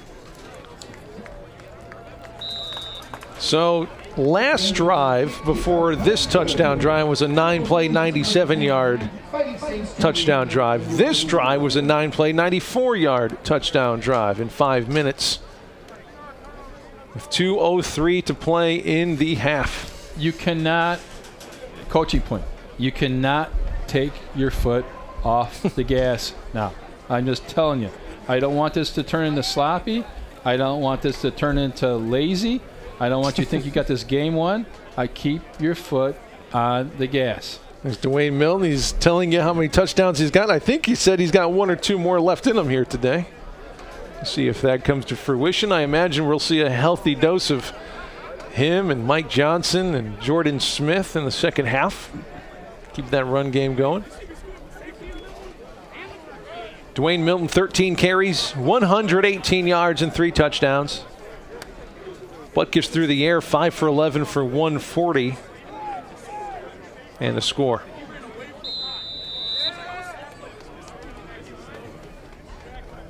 Back to return the kick there, Denzel Leach, the junior from Jersey City, New Jersey, and he will get a chance from the 2. He fumbles it but picks it up at the 10.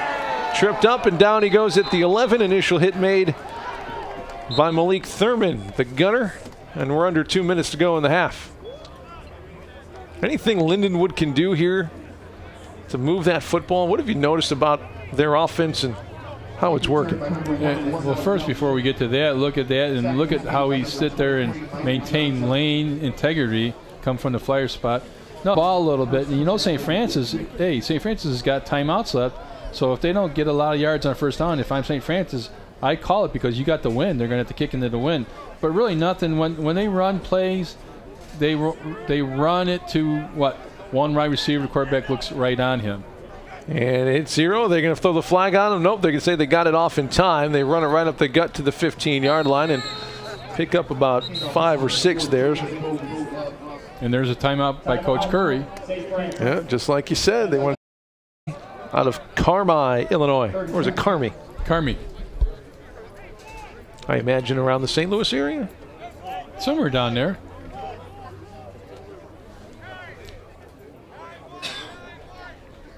Third down and 10, 20-yard line here for the Lynx. 1:34 to go.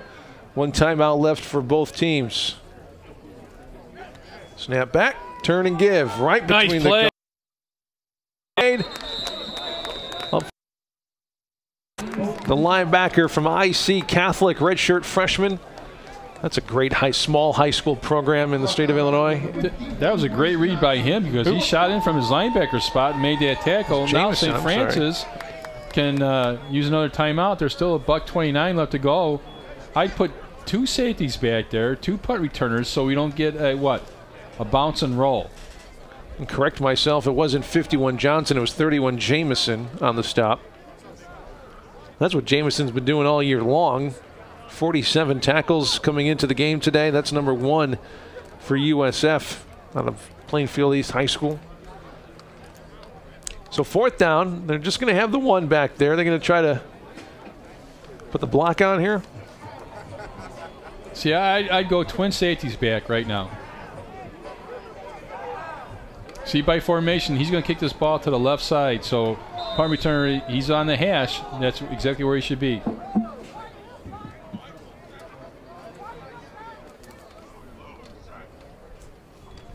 Good snap. Oh, boy! Pick it up. It is scooped up by Stovall. He makes a spin move at the 10, 5, pushed out of bounds inside the 5-yard line. It was blocked by the running back, Jordan Smith, who got his arm in there. The two worst sounds you ever want to hear on special teams is thud, thud.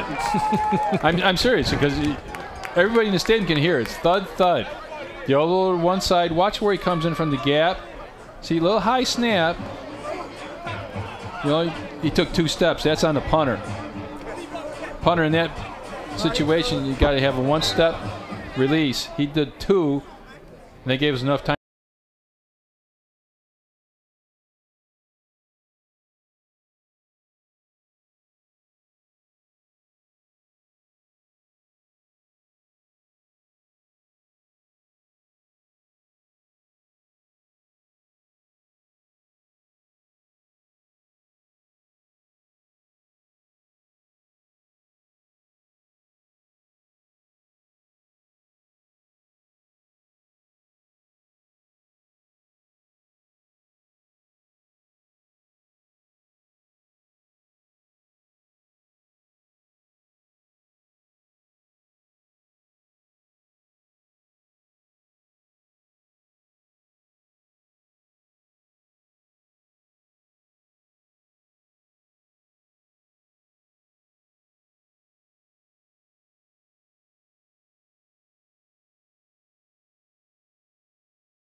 And come in and block it. Got a $1:20 here to go with a first down and goal at the 7-yard line. Jordan Smith with the block, and he'll line up as the tailback, and he'll get the football. Shoulders down up to the 5. Pickup of about 2 on the play. Stop made by Christian Miller.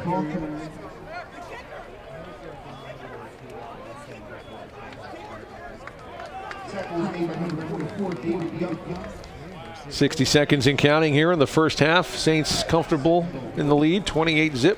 You don't have to rush yourself here. You still got a timeout left. Dwayne Milton now the running back. Couple tight ends. Looking to throw. Fade into the corner for Ruffin. That missed could have it. been interference. Just fighting. The passing game has been a little bit off today. Well, I think the wind's got a little bit to do with it. A little hand fighting going in the left corner. If anything, Buck has got to put a little bit more air in there for Ruff. He tried to throw a back shoulder there, and Ruff got spun around. Yeah, you just let him jump ball it every time. He'll line up in the slot left, right next to the freshman Bruns. Got single coverage on the right side too. Bruns in motion to the slot right. Donnie's going to roll that way, looking the back opposite way. Malik Roberts in the end zone, touchdown. Roberts scores a touchdown for the second consecutive game, and it makes it 34-0. Great design play. That was a concept. That was a scheme play. You have twins to the left side, run a motion man across. You know, everybody's in man coverage. Even the quarterback rolled that way, too. And where did he line up? He lined up in the tight end on the right side. There's nobody over there. Wide open. Great design. The entire offense was going right except for Roberts, and he was wide open because of it. 3 plays, 7 yards, 43 seconds after the blocked punt ends in a touchdown for the Saints. They lead at 35-zip, 38 seconds to go in the half. They're doing it on all phases of the game right now. They are, but my message, if I'm coaching right now, if I'm Coach Curry, going in the locker room, let them relax for a little bit as per usual. But I'm saying this is a 0-0 game. Yep. I don't want to see penalties. I don't want to see pre-snap penalties. I don't want to see sloppiness. I want to sit and make you understand that this is a 0-0 game, and you better win the second half. Malik Roberts, number 89 on your screen, a junior out of Naperville Central. 9 catches, 86 yards, and a touchdown before today. He scored his 2nd touchdown of the season just moments ago.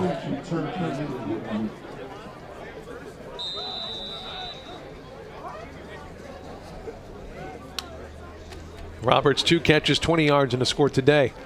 A low line drive kick will bounce at the 5 into the hands of the return man, Leach. He'll go to the right side numbers, go upfield, and spun down right around the 20-yard line. 31 seconds to go. Offense for the Lynx will come out. I know it's been frustrating for that St. Francis defense, especially for the head coach, Joe Curry, because he's a defensive guy. Came into the program as a player on the defensive line. Then was a graduate assistant, then an assistant coach, then a defensive coordinator, and now the head coach.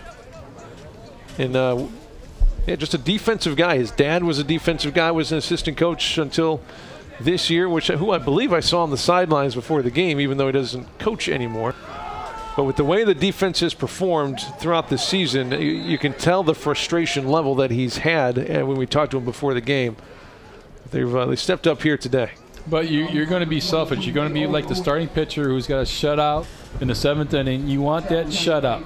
So that's your whole goal in the second half. You want that shutout.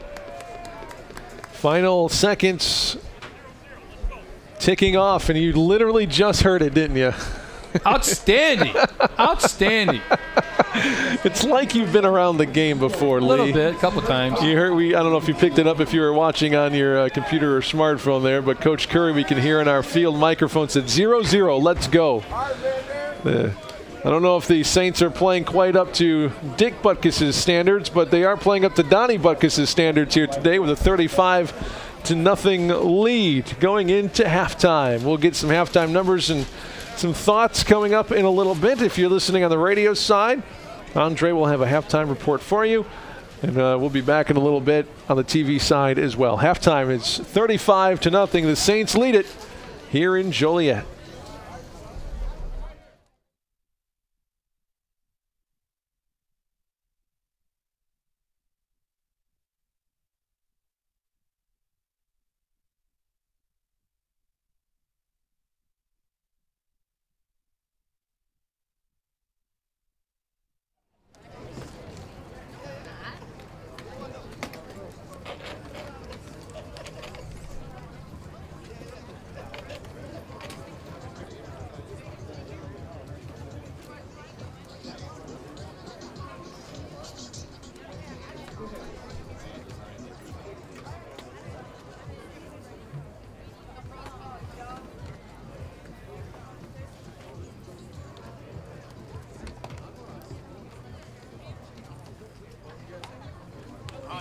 It's getting a little nippy out there.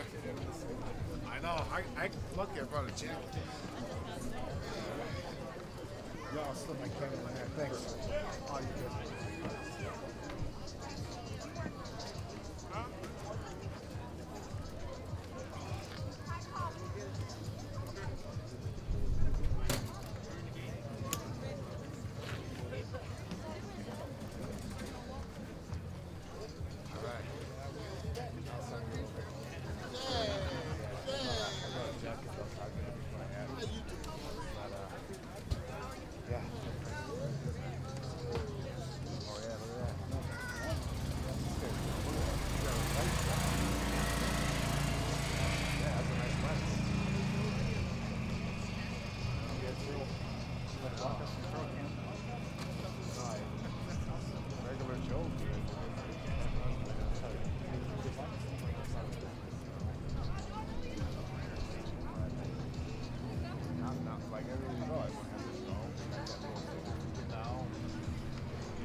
Welcome back to Joliet. Nick Jenkins, Turnbow with you. Up on the scoreboard, it says it's 35-0 Saints over the Lindenwood-Belleville Lynx. But as we heard from Coach Joe Curry's mouth as they went off to halftime, they are treating this as a 0-0 ball game. Let's take a look at some of the numbers. And, just through the eye test, it's been all St. Francis. And, again, those stats are bearing that to be true. Numbers back it up, Nick. And you look at the first half alone, St. Francis ran 39 plays for 322 yards of total offense.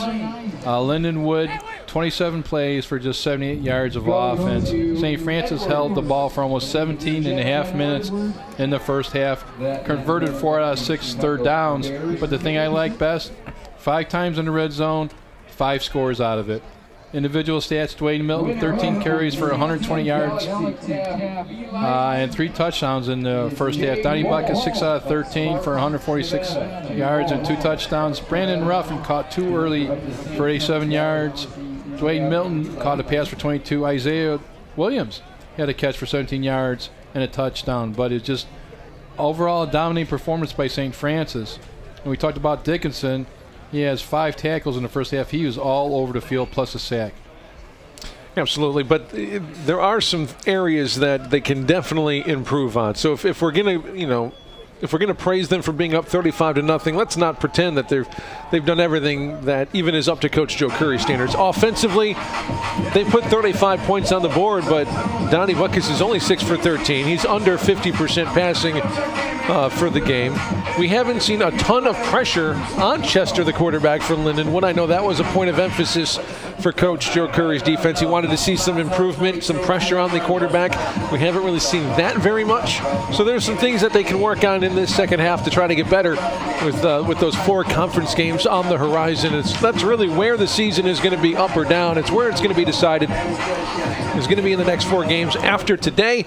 In those games, they're going to be huge. We're going to start off with Olivet on the road next week, and then it's up at St. Xavier the week after that, and then it's back at home here against Robert Morris, and then the trap game, in my opinion, is going to be Trinity International. If you can go 4-0 in the next 4 games, including this one, Trinity, for some reason or another, always plays St. Francis tough. They're a good team, and they always give us the Saints a game. And you've been around sports your whole life, as have I. There's always one team on your schedule. I don't care how good you are, all right, how bad that gives you a game every year. I don't care if it's baseball, basketball, football.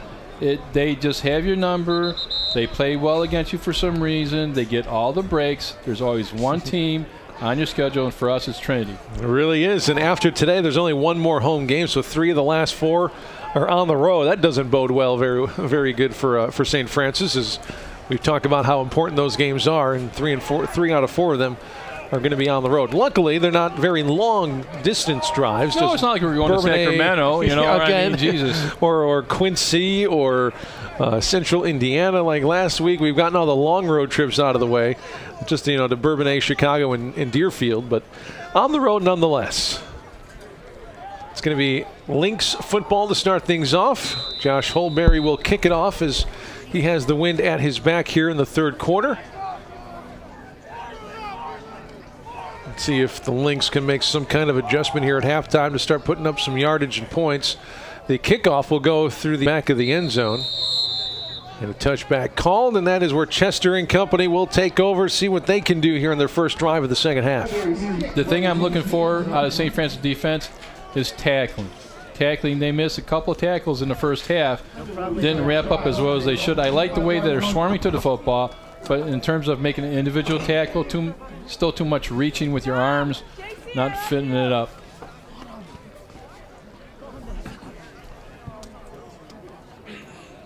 Again, that Lynx offense taking their time come onto the field. They've been caught a few times having to hurry up as the play clock ticked down.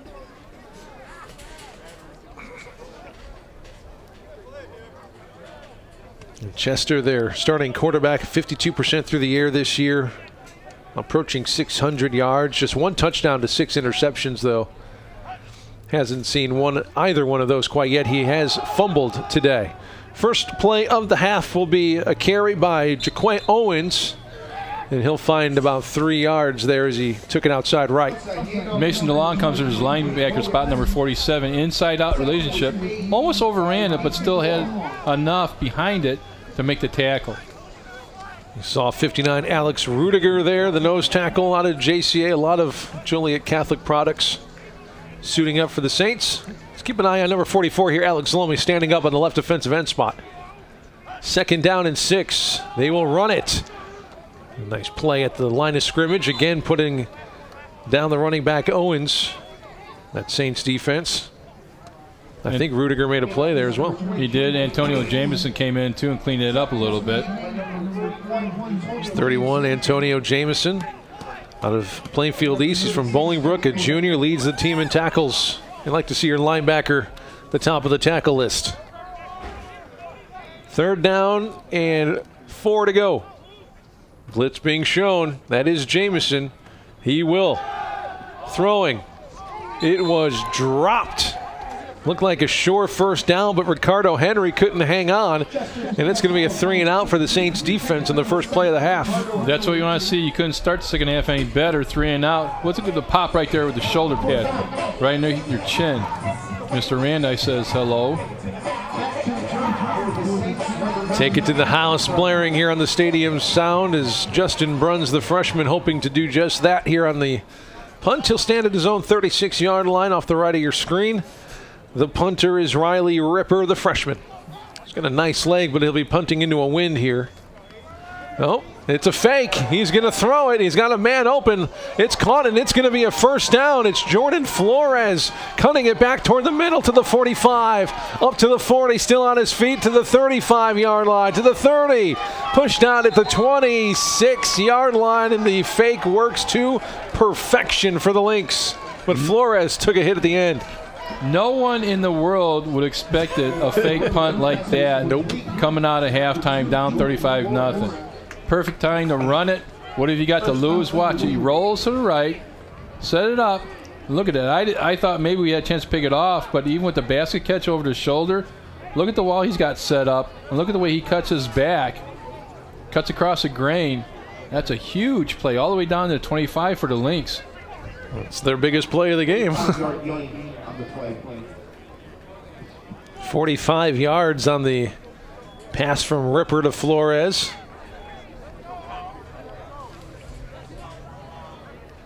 Second longest pass play of the season for the Lynx. Here's Chester, the quarterback, in the shotgun. Has Owens left hip. Trips receivers left. He's going to go that way, looking into the end zone, and it is intercepted. Picked off by Sandio right in the end zone. It's going to be a touchback. His first pick of the season. The Saints will take it over here with 12 and a half to go in the 3rd quarter. He does a nice job of maintaining inside relationship, not letting the receiver break inside back for the football, and just reads the quarterback's eyes. Nice job playing inside technique, not letting. Watch this. We're going for the home run after a sudden change play. I get that. I like that call. But look at the inside relationship he has. He never lets the receiver come back inside to fight for that ball. He really didn't try either. Sandio right, playing that right at the end with the pick. You saw Jamal Stovall peek his head in there with a smile. And why wouldn't you be? 35-0. Here's the first offensive possession for the Saints here in the half. Milton, the tailback. They're going to run it. Finds a hole. Falls forward past the 25 to the 27-yard line, a pickup of 7. One of the messages at halftime should have been that we're going to work on one specific aspect of our offense, and watch this block he gets. The forward leaning by Milton, which he always does. As soon as he makes contact, he gets 2 or 3 yards. We're going to work on one specific thing in our offense. Maybe we're going to establish inside run. Maybe we're going to work on a little bit more of our jet sweep. But we're going to work on one specific thing to put on tape. 2nd down and 3 to Milton again. He cuts it back between the tackles. He'll pick up a 1st down to the 33-yard line. 5-yard carry for Dwayne and a 1st down. As he helps up the man who put him onto the ground. Good sportsmanship by Dwayne, the transfer from Northern Illinois. No, Coach Curry happy to have him wearing the brown and gold. Early in the season, you know, he didn't know, you know, some of the ways that the offensive lineman blocked, so he would bounce outside. Not that he wasn't effective, because he gained over 100 yards a couple times early in the season, but now he's doing a much better job of staying inside his offensive lineman and staying behind their blocks. It's to Ruffin. He's wide open on the post route, and Donnie misses him again, and you saw some visible frustration from some of his offensive teammates, namely Brockman and Milton, kind of going, man. It's the third or fourth time that Ruffin's beat his man, and Donnie just missed him down the field. And he ran a post that time, and they rolled the action over. There's no safety help over the top. Ruff was wide open. Watch how bad he beats his guy. Flash fake, and he is wide open. Again, that win is behind Donnie's back as he's throwing the ball in the third quarter here. Give to Milton, looking for the edge. Has to cut it back. Cuts it back further, trying to get a block from Brockman. Now he's off to the races on the edge. He is tracked down at the 48-yard line, and a long way to run to pick up about 15, 16 yards, but he picks up a first down. You don't teach that. You can't teach that. That's God-given ability right there by number 2. That play was designed to go over the left tackle, but he saw that it was all bunched up, so he cut it back across the grain. The edge collapsed. The defense having a good time today, dancing to the song as you see Donnie Butkus getting his offense up to the line here on a first down and 10.5 to go in the third quarter. Snap back, handoff. Not a lot of room that time for Dwayne as he falls forward right at the line of scrimmage. We'll call it second down and 9. A lot of stuff happened on the St. Francis sideline as the signal callers, and they're wearing lime green vests, and now we've got 3 signs held up. That's your formations. You actually got signal callers. See the guys in the green vest right there, lime green? Why would they have a number on their back? Did they steal something from the basketball team? Are those practice jersey from the basketball team? I hated wearing those dang things. Second down and 9 at the 49-yard line for Donnie and company. 2 wide receivers left. There's the snap. He's going to roll left. Firing on the run. Has his man Josiah Gable, his first catch of the season. Congratulations to the freshman Gable getting his first catch of the year out of Cottonwood, California. That's going to be a topic of conversation tonight at dinner. I was wide open. I was wide open. I was wide open before. I was wide open last week, so I don't know why they're not throwing me the ball.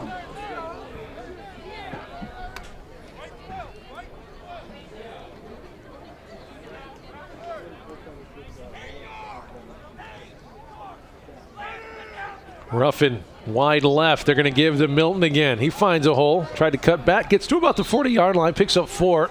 Pardon me. If we can get a shot next time of Milton when he receives the handoff, you young running backs, watch the way that he secures this. He's been taught very well, and this comes from youth football or Pee Wee football or maybe at Northern Illinois, maybe his high school coach, but he secures it. Fumble, he clamps down on it. He does a great job of doing that. And they give to Milton. Sneaks in between the guards as he makes his way to the 33-yard line, and it is right at the line to gain. They're going to say he got it. It's a pickup of 8 and a first down for Dwayne Milton. He's going to need a big ice bath after the game today because he's taking it between the tackles. He's putting his head down. He's getting positive yards. He's getting yards after contact. Watch the way he secures this. Watch this. 2. I'm serious. That is so great you don't even understand. That's outstanding. He's going to get here is Jordan Smith into the game at fullback. Johnson the tailback. Looking downfield, looking into the end zone for Ruffin. He took a bit off of it and hit him. Touchdown. It goes for 33 yards. Another touchdown strike to Brandon Ruffin. He's over 100 yards again. And again, a multi-touchdown game. Same play they ran before when he was overthrown. Just a shorter version of it.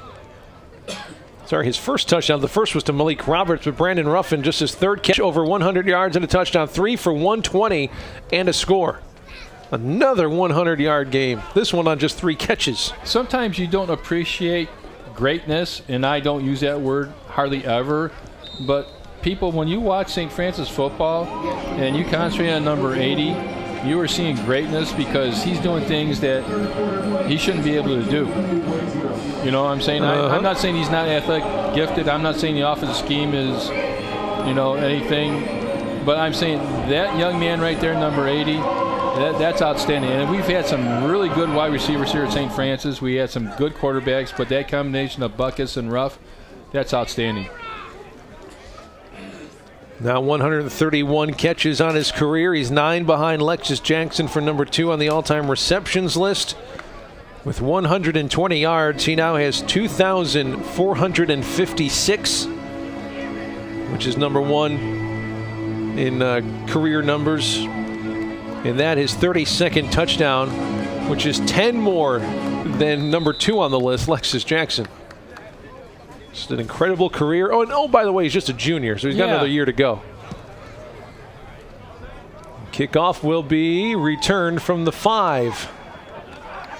Right up the center of the field. The return man to the 35. It was Jalen Bogan's Love.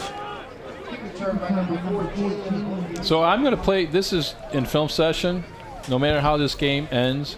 I'm going to play this particular play probably about 72 times in a row and explain to the players that this game is not over, that this is what we're talking about going into halftime. We don't want to be sloppy. Look at this. We're going to miss a tackle. A flyer comes in, doesn't break down. And I'm nitpicking here. Miss that tackle, miss another tackle, and allow him to get out for about a 35-yard return. That's things that you need to tighten up. Those are coaching points. We're talking about Brandon Ruffin breaking records every single game and expanding those records every single game, but he's not the only Saint on the offensive side of the ball. As a inside screen pass is going to work to perfection for the Lynx as Bogan's Love takes it for 11 yards for a first down. Donnie Butkus has been moving up the record books as well. It's the topic of our trivia question today. Oh, do tell. See if we can maybe get it after the, we'll do it right now.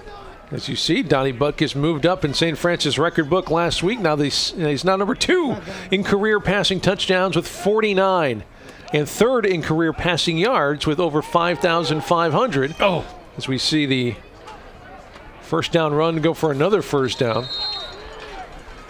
So which former Saints quarterback did he surpass to take over 2nd in those categories last week? Oh, that's we all know who number 1 is, and we can talk about how crazy those numbers are in a bit. But who was number 2 before Donnie took over the 2nd spot on that list? Do you know this one? Did you cheat? No, I did not cheat. Okay. I never cheat. Wow. I'll let you think about that. Who was the 2nd best quarterback behind E.J. White before Donnie Butkus took over those numbers? We'll let you ponder that as a 10 here for the Lynx. Screen out to the right side, but incomplete for Denzel Leach. Leach did not give you a lot of time to think about that. You got an answer for us? What do you think? Danny Goggins, no. Brian Vanderlugeren, Jason Fiske. Am I close on any of those? You are not. Dang it. John Goolsby. John Goolsby is the answer. Played from 2006 to 2009. 48 passing touchdowns and 5,535 yards in his career. Pretty good one. Donnie's chicken over number 2, but nobody's going to catch E.J. White. And I go over these numbers every week just because they're so just insane. And I'll talk about those after the 2nd down play. Remaining on his feet. Nice second effort this time by Owens before he's finally pushed out of bounds. You got to give the Lynx credit. They are not quitting. They're not stopping playing. All right? They're still playing hard. So E.J. White is the best quarterback St. Francis has ever seen. Numbers prove it. He is number 1 in yards passing and passing touchdowns and completions. And it's not even close. Like it is just atmospheres above everybody else. And again, we'll wait one more play to give you those numbers here. It's 3rd down and 1 here for the Lynx. Throwing, double move to the outside, a little bit too much and incomplete. So E.J. White completions, has 844. Brian Vanderloo-Garden is second with 565. So nearly 300 more completions than Brian, who's number 2. Passing touchdowns. Donnie Buckus, like we mentioned, is number 2 with 49. E.J. White is number 1 with 103. Significantly more than double Donnie Butkus right now, as the Saints show blitz here on 4th down. They can't get him. A shifty move by Owens to slide through the line and pick up a 1st down. And then yards passing, Brian Vanderloo-Garden is number 2 with 6,582. E.J. White is number 1 with 10,053 yards. See, I had some names on the list, though. Oh, you named every guy on the list except for the one you needed to. I was in the ballpark, all right, so I'm good there. Can you believe that? 10,503. Number 2 is at 6,500. E.J. White, man, he was fun to watch. That whole offense was fun to watch. Blitz being shown again by the Saints, and we're going to force a false start. I believe that was the left tackle, Nick Bittinger. If you're St. Francis defense, you want this shutout. So that's why we're seeing a little bit more pressure right now. You want the shutout. But again, what's happened on this drive? We've missed some tackles, and that's the one thing. You got to form fit better. You got to wrap it up better. You got to keep your head up a little bit better. Hit what you see what you hit.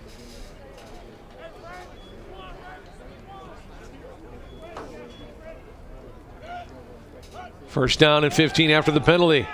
Chester trying to check it down, but it was deflected at the line by Alex Zalomi. There's more quarterback pressure by Alex, and we're still waiting on him to start climbing up the sacks chart here. He sits at number 7 all time with 15.5. He gets right in the face, and we'll see the play before, but he gets right in the face.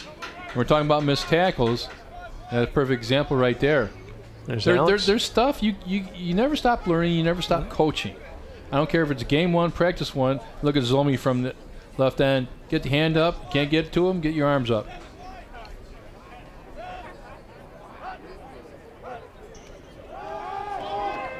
Get it, ball! Trying for the little bubble screen that time, but through the hands of the intended receiver, Mitch Peters, as it was thrown just over his head.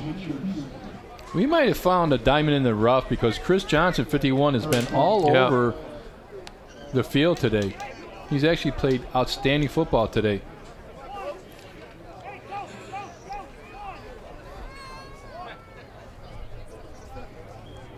And he'll be on the field at his linebacker spot here on 3rd down and 15.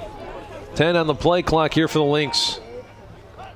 Snap back to Chester. 3-step. He's going to step up in the pocket, trying to throw. Lobs it up and incomplete. Looking for Denzel Leach. He had him open just a little bit too much. If he would have caught that ball, it would have been close to a score. Now they've done this probably half a dozen times today, where they take Zlomi instead from his defensive end spot. They put him in a tilt nose tackle, and what that does, it occupies 2 blockers, usually the center and the guard.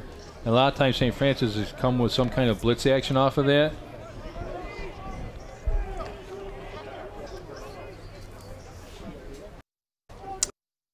They're going to punt it. Almost blocked, but a very short punt. It's going to stop at about the 15-yard line, so now, net 16-yard punt. Let me ask you a question. Philosophically, does that make any sense? Because you came out and from around your 20, you run a fake punt. So why wouldn't you go for it on 4th and 15 down here? You know? Mm-hmm. I'm just saying, if you're going to run a fake punt your first series from underneath your own goal line, you're sure in the heck going to go for it. Right, you might as well, right? Yep. Everyone's having a good time out here today. He's like a combo Batman, Superman going on here. He's practicing for trick or treats, man. You got to get in shape. You got to go to all those houses. Saints take over, and they run a run play on 1st down. It doesn't go anywhere. 2nd down and 10 back at the 16-yard line. Now look at him. Okay, you got the football. Okay, we need the telestrator out here for this. Well, we got to decide what costume we're going with. We're going with the football. We're going to the superhero theme. Well, what are we doing here? You know, go get the candy. This is your candy fix. Okay, run, go get the candy. It's a drill. That's what this is. This is conditioning. I'm sorry, it's tough being a trick-or-treater. You got to get ready for the big day. You can't just expect to show up and be good. No, you got to prepare. Here's Donnie throwing. Inside, it's Williams. Jab step right, takes it back toward the middle and picks up a first down. Nice, 16 yards. Nice on the catch carry. by Williams with his hand securing that. That was a little bit of a high toss, but he does a nice job getting in and getting what? Another 10, 12 yards after the catch. Watch the way he catches this ball. We get a little action across, fake it. Watch how he catches it right there. Wait for his body. Now put it away. Put it away. Cover it up. Got to do a better job covering it up though, but it's still a good catch. Dwayne Milton's got to teach some classes. First and 10, 33-yard line here for the Saints. Milton, nope, it's going to be a quarterback keeper for Donnie. He'll slide and be laid upon at the 39-yard line. It picks up 6. First time they've actually run zone read with him today.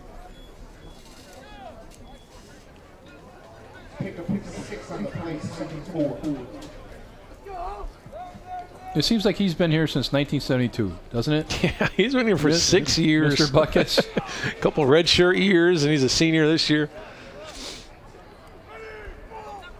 That's the voice of Donnie here. There's the snap. Screen, right side, Ruffin. Trying to make something happen.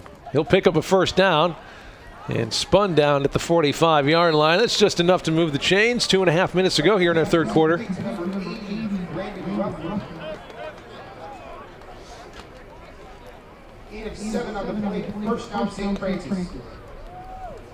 Saints offense is staying on the field. Run the ball, move the chains. Give that defense as much break as they need.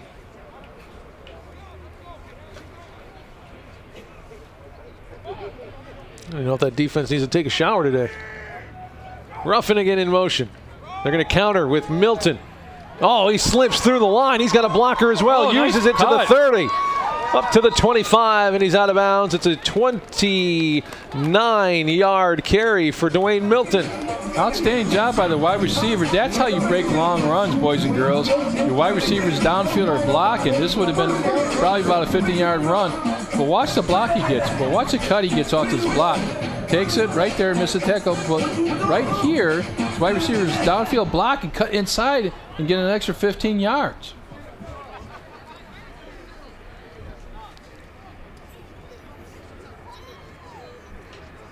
In an overtime game in an MSFA Mid-East contest. Oh!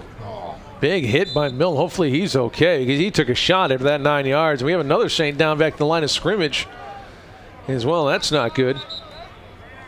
Neil Durden, the starting center, and Dwayne Milton, the running back, both down. And a lot of people don't understand. Your center, it's like bringing in a pitcher cold without warming up, because what do? St. Francis 95% of the time goes from what? Shotgun. Let's see what happened to Milton here. Oh, he gets banged on that right hip.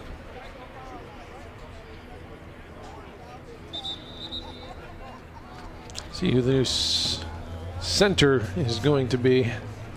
Backup center listed on my roster, Octawan Roebuck, just a freshman from Georgia.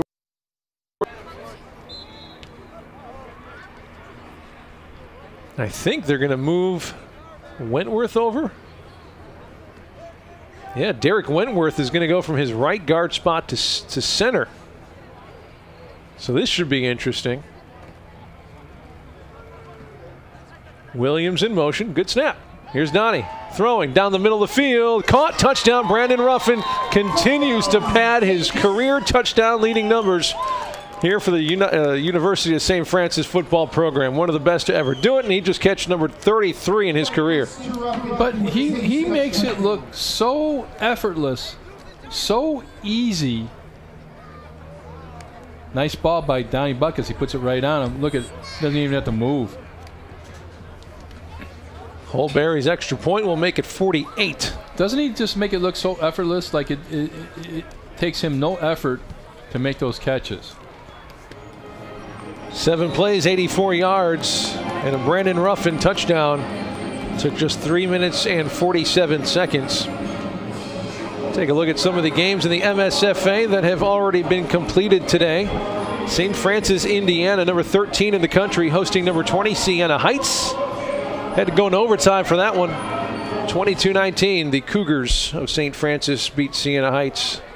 You see Brandon Ruffin, track star, wide receiver, All-American, sure to be on All-American. Dwayne Milton sitting next to him.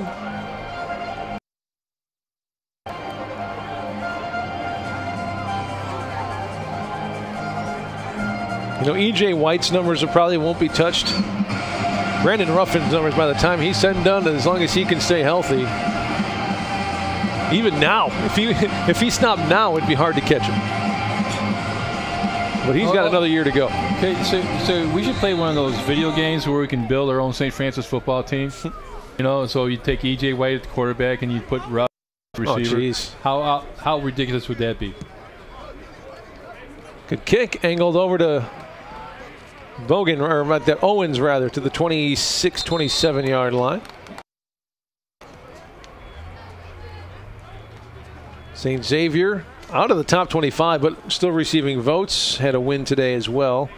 They were on the road and beat Trinity International 41-6. Indiana Wesleyan won again. They're now 5-1. Their first year ever of having football.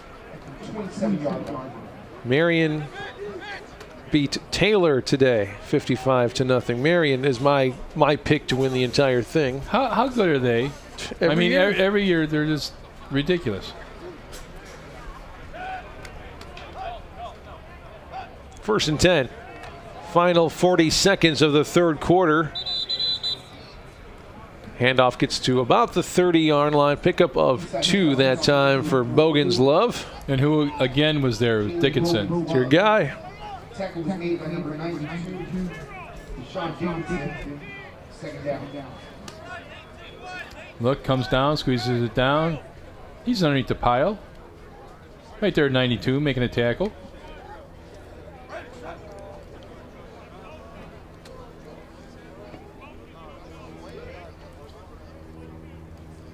They're going to wait for quarter end. It's going to take us down to the end of the third quarter. One more 15-minute quarter to go. It's 48-0. The Saints in control from the opening kickoff so far here tonight. We'll have our fourth quarter coming up in just a little bit. You're listening and watching Saints football on the USF Sports TV network.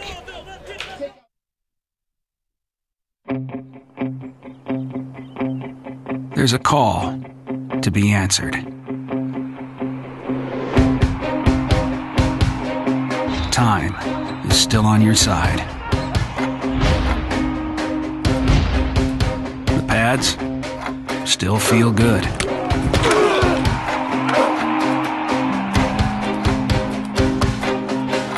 The spirit of competition is still alive inside.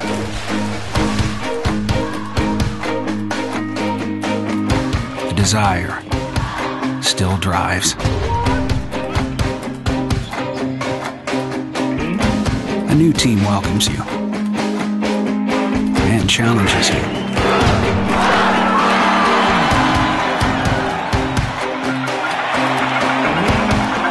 There's always room to grow.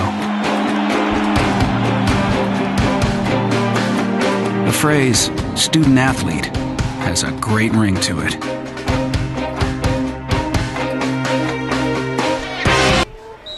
Welcome back to Joliet. Second down and 7 to go for Lindenwood-Belleville here. They trail 48-0, 15 minutes to go. Number 4, and on second down, they rush off left side, pick up 2 yards. And the thing that this does for the Saints, a ton of confidence moving forward. That we talked about hitting the reset button before the game, Nick, and this just proves it. And right now you got what? Conference games the rest of the way. And so this bodes very well. Third down coming up. We'll take a look at some numbers after their 3 full quarters. And there are some eye poppers on this stat sheet right now. Chester to throw. Steps up in the and he is flattened. Good morning. That's your boy right there, Chris Johnson, with his first sack of the season. Rick Hakey, wherever you are, he kissed him. Rick Hakey played here years ago, and he used to hit people like this. That was his favorite term. Watch 51. Good morning. Outstanding. Second string defense getting some playing time and just much needed experience as well. He's going to get his congratulations on the sideline for the hit. Punt situation on the loss. Bruns will be standing back at his own 43 for St. Francis. There is the punt into the wind, and it will sail over Justin Bruns' head, and it takes a huge Lindenwood bounce. Bruns picks it up in stride, but slips and falls at the 22. Still a good play, though. Save a few more extra yards. Take a look at some of the third quarter stats. St. Francis with 486 yards of total offense, but the thing I like, 258 of them are on the ground. They've rushed the ball for 258 yards. Dwayne Milton, 22 carries, 196 yards, and 2 touchdowns. Brandon Ruffin, you talk about ridiculous, 5 catches, 143 yards, 2 touchdowns. Most yardage this season was last week against Indiana Wesleyan, 517 yards. Probably going to surpass that with a whole quarter to go, and already 486 in the books. To Milton again.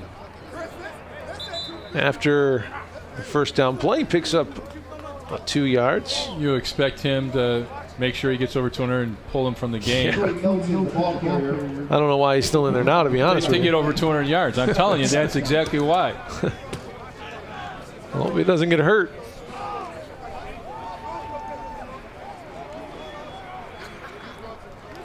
Aaron Ellis is in the football game. Back up, I guess, just because he didn't start today, but again, Milton cuts it back, and he's got Aaron Ellis, the quarterback, out blocking for him up the sideline, 48-yard line. About a 22, 23 yards on the carry, and that will put him over the 200-yard mark. He knows. He knows. He knew going in and said, yep. All right, like wide receivers. Wide receivers might not know their yardage, but they know their catches. They know their number of touchdowns. They know that. They're like hitters. You ask any hitter, what are you hitting? I'm hitting 318. Hooray. Barberin is in the game for the first time this year, I believe, at running back, and he'll get his first carry of the season. I love this kid. There he goes. First down for Pere. Oh, he might be a yard shy. Love watching Barberin run. And he'll take a seat for Dwayne Milton. Come on.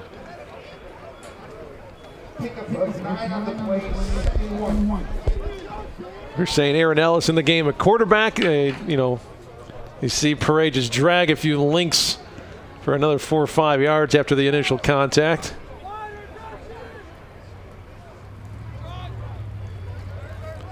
Bruns the motion man. Back to Ellis, hands off to Milton, in between the tackles and not even touched. Cuts it back middle of the field, down inside the 20-yard line. He'll go for another 23, 24 yards. So I'm a real superstitious sports guy in terms of routine. So whatever St. Francis has done this morning to get ready for the game, in terms of what you ate for breakfast, where you sat on the bus coming over to the stadium, all those things, you got to do the same thing next week. You got to do the same thing. If you had a bagel with peanut butter, you're eating bagels with peanut butter. I love bagels with peanut butter. If you sat in the second seat in the bus next to this guy, that's where I'm serious. You do not mess with the mojo. Barberin back into the game. Spelling Milton. He'll get the counter run. Patient. Finds a hole, attacks it, and picks up about 6 or 7. Dwayne Milton, 25 carries. 249 yards. That's a good day. And 3 touchdowns. That's a good day. I'd love to know your numbers here, because that 249 yards rushing has to be close to an all-time record. Look for a Larson on there somewhere. Hand off to Barberin again. Turns the corner. He'll score a touchdown. His first score of the season. Pere Barberin, the sophomore, has not had a carry before this game, before this drive, and ends up scoring a touchdown.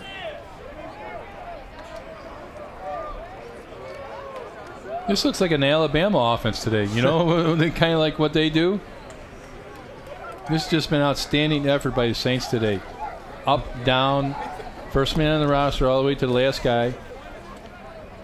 Pere Barberin, 3 carries, 27 yards and a touchdown. Also a new kicker in to put that one through. Tyler Keene, the junior, with his first kick and point of the season. 6 plays. That's what we were looking for. Well, look at the other list. I want to see. I got to see if I've been close the whole day. I don't have the list. I couldn't find the actual list. School record by Mr. Milton, 249 yards rushing on 25 carries. Outstanding. And it's really no surprise that he is the guy that breaks that record, because Dwayne Milton's a special kind of talent. So here's the rest of the list. There's your boy John Larson at number 2 with 236. I am all over this. I am all over this. I've been here too long. That record has stood since 1987. What was the first year of football 86? for San Fran? The second year of the program's existence. I am going to the boat. I am so hot right now, it's unbelievable. So the second year of existence, John Larson puts up 236 yards, and it took till today to break it. And it took Dwayne Milton and his 249 yards on 25 carries. And the Saints are flying around everywhere right now. It's not even the most carries he's had this year. He had 30 carries a few weeks ago.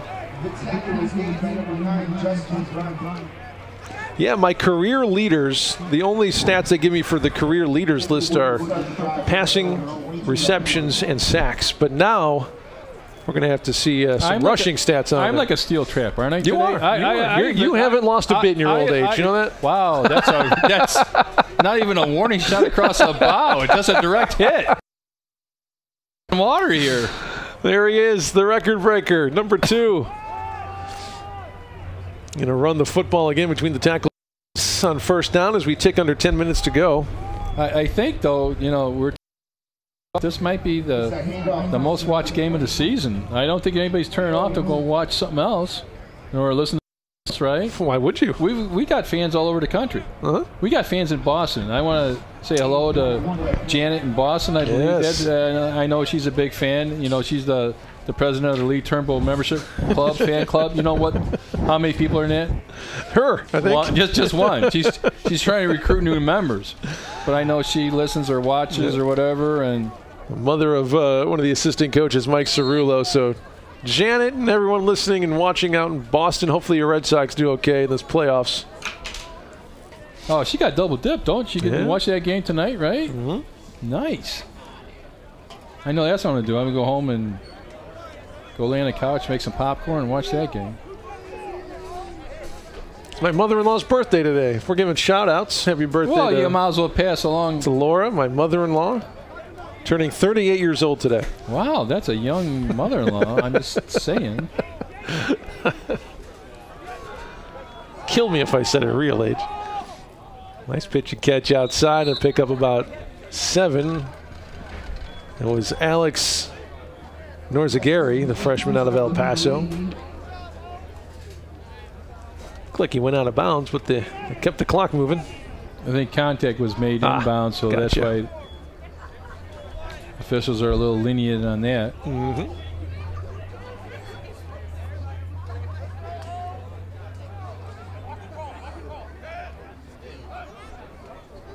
St. Francis has had a player of the week on all 3 phases of the game this year. Nice play. It's a beautiful tackle coming from behind to make the play. We're going to get some new names popping in and out here. That was Mike Grubin, though. You've heard his name before. Actually, this has got the first team defense in there. And what this does for you, for your week of preparation next week, it just makes practice a little bit more hoppy. You know, a little bit more juicy.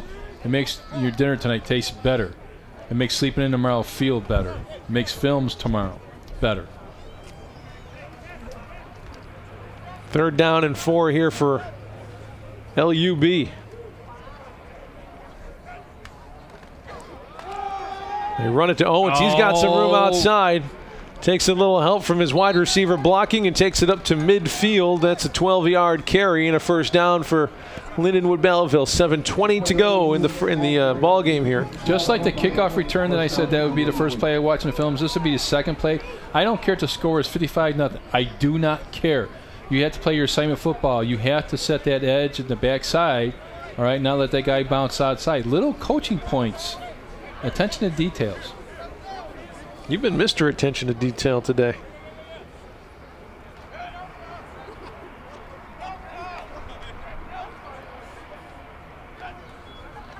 The give hits his offensive lineman but bounces outside. It's Jalen Bogan's Love picking up 4 yards. And the reason he bounced outside because Rudiger had stood up his offensive lineman and made the running back bounce outside, and he's going to lose a physical mismatch. But because of his pedigree, where he comes from, he just sticks his offensive lineman, holds him up, and the running back has to bounce off of that. Now, see, you should get an assist on a tackle for that. I always felt that. You made that guy bounce outside and make a tackle, you should get an assist on that. Zlomi standing up at his defensive end spot. You got Rudiger, the nose tackle, and Mander, the other defensive end on that line. They're going to rush 3, throwing, looking on the sideline. Nice ball, but just a bit overthrown. Had the right guy, though.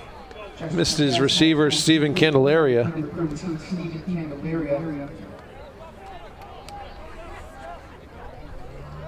A couple local kids for this Lindenwood team. Avery Andrews, one of their defensive backs out of Springfield, Sacred Heart Griffin. Yeah, that's a good high school program. It's one of the best in the state, you bet. Jaquay Owens, their running back out of Decatur, MacArthur High School. David Dunlap, one of their defensive linemen out of Morgan Park. Blitz being shown. They bring a couple extra guys. They run right at it, and not a lot of room for Owens. He'll pick up 1 and bring up 4th down and 5. Under 6 minutes to go in the ball game. Saints looking to break a 3-game losing streak, at home. And just trying to get a second win. They actually don't have a win against an NAIA team this year. Well, that's because they haven't played. They played the Bears, the Packers, the Patriots. Well, yeah. Their lone win was against Division II Quincy on the road a few weeks ago. And of course, their strength of schedule has been well documented. Their opening game of the season at Sacramento State, D1, and #1 team in the country, St. Francis, Indiana. And their win at Quincy, and then 2 straight losses at home to Siena Heights and St. Ambrose. And then last week on the road at Indiana Wesleyan, a loss.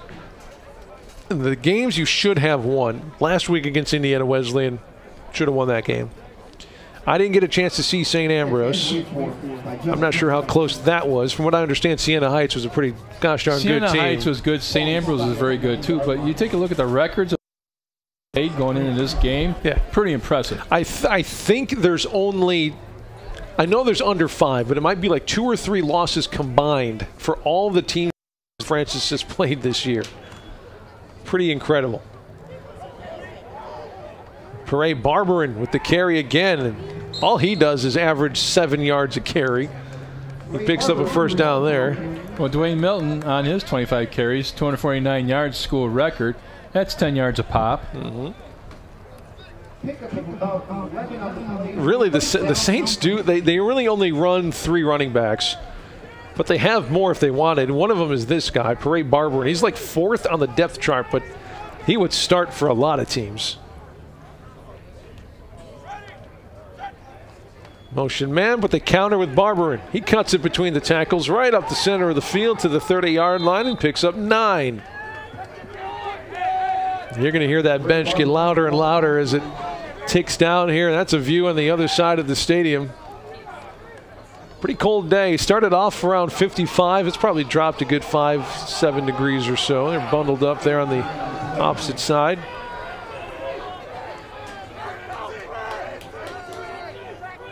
Aaron Ellis, the quarterback. Blitz shown. They're going to bring 2 extra guys. They're going to run it right at him. Another running back into the game. Noah Fritz. I had to look down at my roster for number 33. A sophomore from Bradley Bourbonnais getting his first carry of the season. And they just keep the train moving, don't they? They keep the chains moving, the train moving, all the way down the sideline. Another first down, and this game would be about over.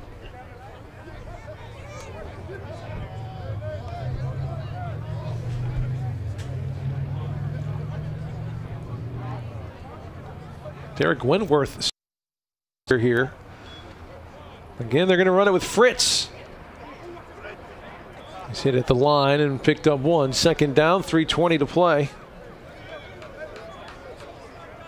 This will be the 6th win against Lindenwood-Belleville in as many games for St. Francis. Last year was a 48-6 win down on the road on the maroon and silver striped field at LUB. In that game, St. Francis had 3 takeaways, nearly 500 yards of total offense. I believe at this point they have cracked that 500-yard mark. Indeed they have, and indeed they've cracked 600 total yards. That's a good day at the office, boys, right there. 603 yards.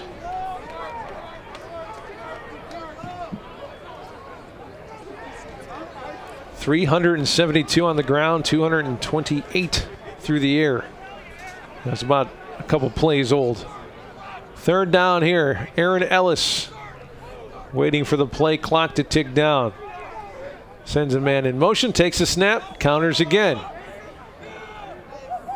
And another 9 maybe, or 8. Nope, they say he's about a yard shy. Another new running back for the Saints. This one is Darian Love, the sophomore from Avon, Indiana. If we start seeing double numbers in there, you know what I'm saying? And it's going to bring up 4th, so they will just... You kick it and you play defense because you want the shutout. Yeah. 1:40 to go. The clock is ticking here. 12 seconds on the play clock. I imagine they'll let most of that tick down.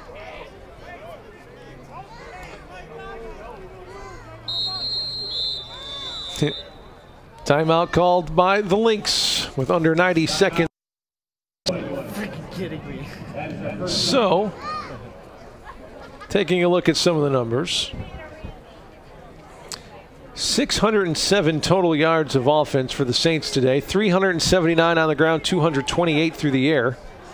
They've only been penalized 3 times for a total of 25. Actually, it's been a relatively clean game all around. Lindenwood only 3 penalties as well. St. Francis has taken the ball back twice, forced a fumble and a fumble recovery in the first quarter, and then Sendilo Wright got his first interception of the season in the end zone. Story of the game, though, Dwayne Milton, 25 for 249 and 3. If you had Dwayne Milton in your MSFA Fantasy Football League, you probably will win this week. Well, I played Milton. I played Ruff. Well, yeah. I'm good. I'm not sure how you got both of those guys in the draft, but good for you. It was a snake draft.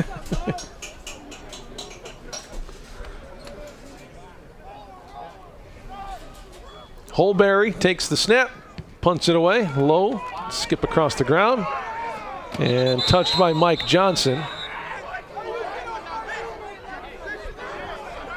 1:22 to play.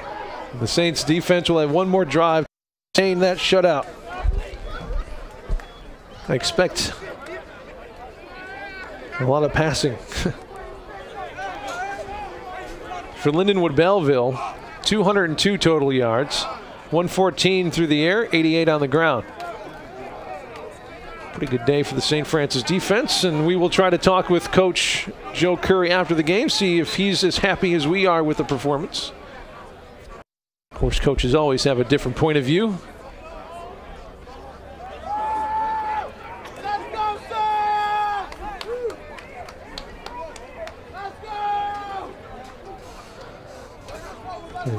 Back into the game for Belleville as well as they get their second stringers a little bit of work. Christian Rawlinson, the freshman out of Carterville. And on the carry, as they just going to run this one out, Jordan Miller. I don't think Lindenwood too keen on letting this game go on any further than it has to.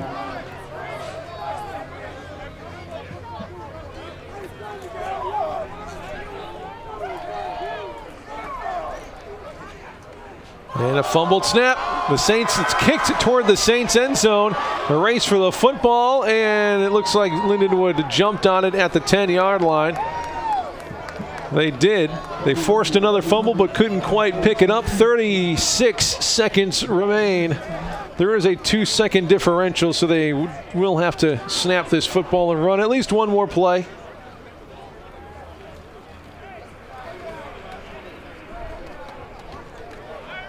$20 seconds.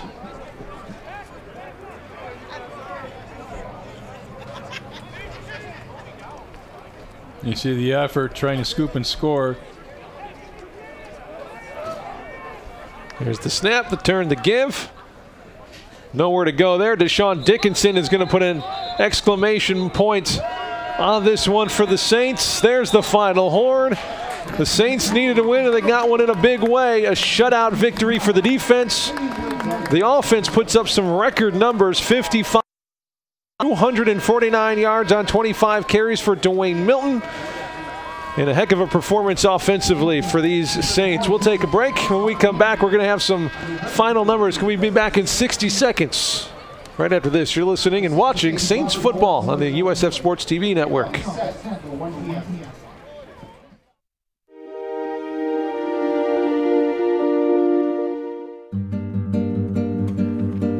It's our conference meet, so it's kind of our biggest meet of the year.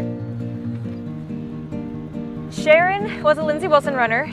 We'd known each other for a long time, and she is a sweetheart. She's absolutely adorable. You would never want anything bad to happen to her in a race, ever. And we were 2.5 miles into it, and Darcy and I were in second and third, and Sharon was in first.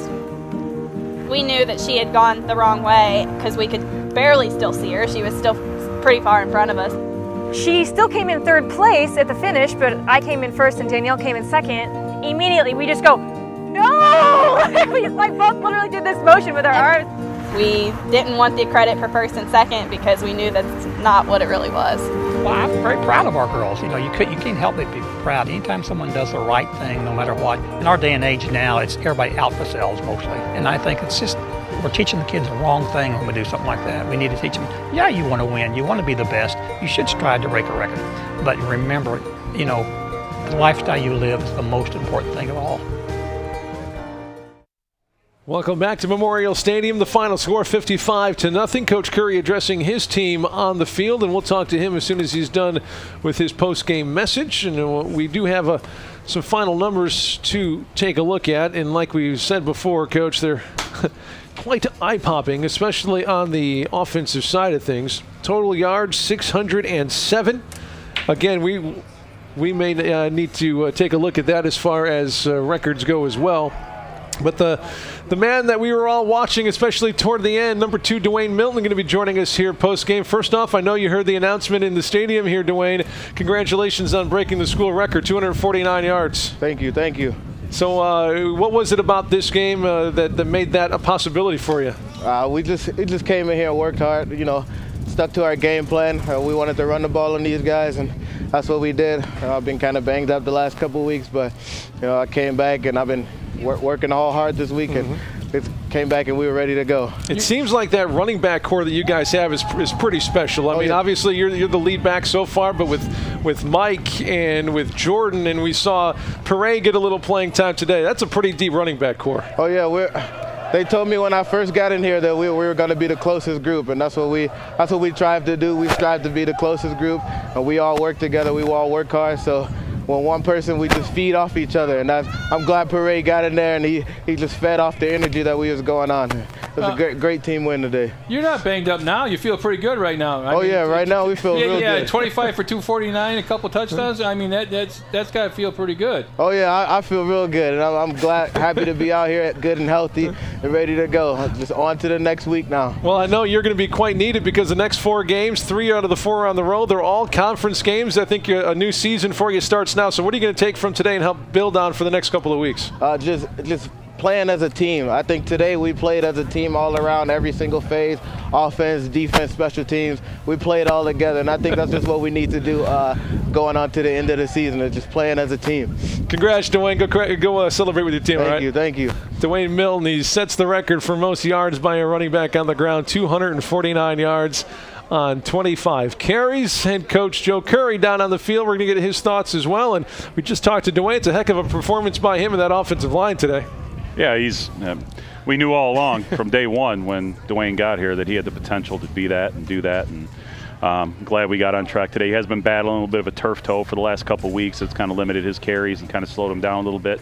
But today he looked to be, I don't think he's 100% yet, but he's getting close to that, and you see when he's close to 100% what he can do. Now, defensively, we talked in pregame and before the game, you wanted to see some things better from your defense, and I thought your defense played very well, and I was pretty happy with Dickinson. Played great today, I thought, and Johnson played great too. Your thoughts? I can't hear you. You're lucky, Coach. Oh, now I got Nick. I can't hear Lee. Okay. Well, he was asking. You mentioned a couple guys defensively. Dwayne Dickinson played a really great game. You mentioned Johnson played a great game from his linebacker spot. Did the defense play up to your standards today? For today, but we'll see what it's like next week. I mean, no, it's like I told you guys to begin with. I wanted to see improvement on defense. I thought we did that. But our problem all year has been consistency, and that's all I told him at halftime, that regardless of what you did in the first half, you got to come out and be consistent and play that way in the second half. Chris Johnson did a great job today, and a defense as a whole. When you shut out somebody in college football, that's hard to do, and I'm glad we got it done today. So obviously, what are you going to build off here today? Because like we talked about pregame here, Coach, next 4 games, the most important ones of the season. All conference games, 3 or 4 are going to be on the road. What are you going to build off of here today going into those games? Well, you're able to run the football and turn them over on defense. If you do those things, you're going to leave yourself in a great situation to be right there, and we have been right there this year. We just haven't been fortunate to get the ball to bounce our way and do some have some drives, get some stops late in the games when we've needed them, and hopefully we can build on this and start to get those. Congratulations! I know you're going to need another really good week of practice because you got some pretty big games coming up. So go celebrate with the team, and we're going to look forward to the next couple of ones. All right? All right. Thanks, guys. Thanks a lot, Coach. Head Coach Joe Curry picking up his 37th win as the head coach of St. Francis in his 7th year at the helm of this program, and so far doing a pretty gosh darn good job and a good win here today. Some final thoughts here, Coach? I think this is a momentum builder. I think you divide your season usually in 3 parts: the non-conference, now we're in the conference, and then you can go still playoffs, because that is still very much alive depending on how you do it in your conference, your division. But the thing is, everybody got a piece of the pie today, didn't they, Nick? Yes, they did. Everybody, we played 5-6 running backs. We played some new guys on defense. You got great effort out of Dickinson today, out of Johnson today. Ruffin was roughing. How yeah, Ruff. Yeah, just do what you do, Ruff. Okay, and what is that? You catch a bazillion balls for a bazillion yards for a bazillion touchdowns, right? 5 catches, 143 and 2 today. Yeah, and Milton was Milton. So I mean, it just bodes well. It makes your practice so much better, but there's still coaching points. There's still, coverage on special teams. There's still missed tackles that we got to work on. And as you move on down and you get closer to what your goal ultimately is, that's going to cost you. And these are teams that, and we talked about in the pregame, that with the exception of St. X, who is a rivalry game, then go either way. You should be favored to win the remaining games on your schedule. So this is, not where you want to be, but it's where you want to be at this point in the season. You can't undo what happened the first half of the season, but you certainly moving forward, build on what you've done today. Well, if you can win out, you're gonna be 4-1. You can hope for a loss by St. Ambrose, because they're the only team that you don't play. You play the St. Francis, as it sits right now, is number 4 in the conference, 0-1, but with that record that they have, they're sitting at number 4. St. Ambrose, number 1, you've played them and you lost. So there's nothing you can do about them except hope for some help. The 2 teams above St. Francis, you play. So you hold that in your hands. As long as somebody can go out there and beat St. Ambrose and you do your job, you're going to be right there at the end of things. So yeah, definitely not out of the playoff picture yet, but you really have to perform in the next 4 games. And like we said before, 3 out of 4 are on the road. Next week, the Saints travel down over I-80 East and then down 57 South to take on Olivet and Nazarene down in Bourbonnais. And then it's up to the south side to take on St. Xavier. So you can listen to both of those games. It's not going to be TV games, but of course listen at WCSF 88.7 FM here in Joliet. Of course on their website wherever you happen to be. And we hope you tune in because those are going to be exciting and very, very important games. Jordan Smith celebrating with his crew and his family down there on the field. And they're going to be celebrating in the locker room, but it's back to work next week as the conference season really kicks in. A big win for St. Francis today over Lindenwood-Belleville, 55-0. Saints jump to 2-5. LUB fall to 0-7. For Joe Curry and Dave Laquetta and Lee and Brandon Walsh and the entire TV crew, another fine job by them as well. My name's Nick Jacobs. It's a Saints winner here today. Hopefully we can keep it going for next week. We'll see you next week down in Bourbonnais. Have a great weekend, everybody.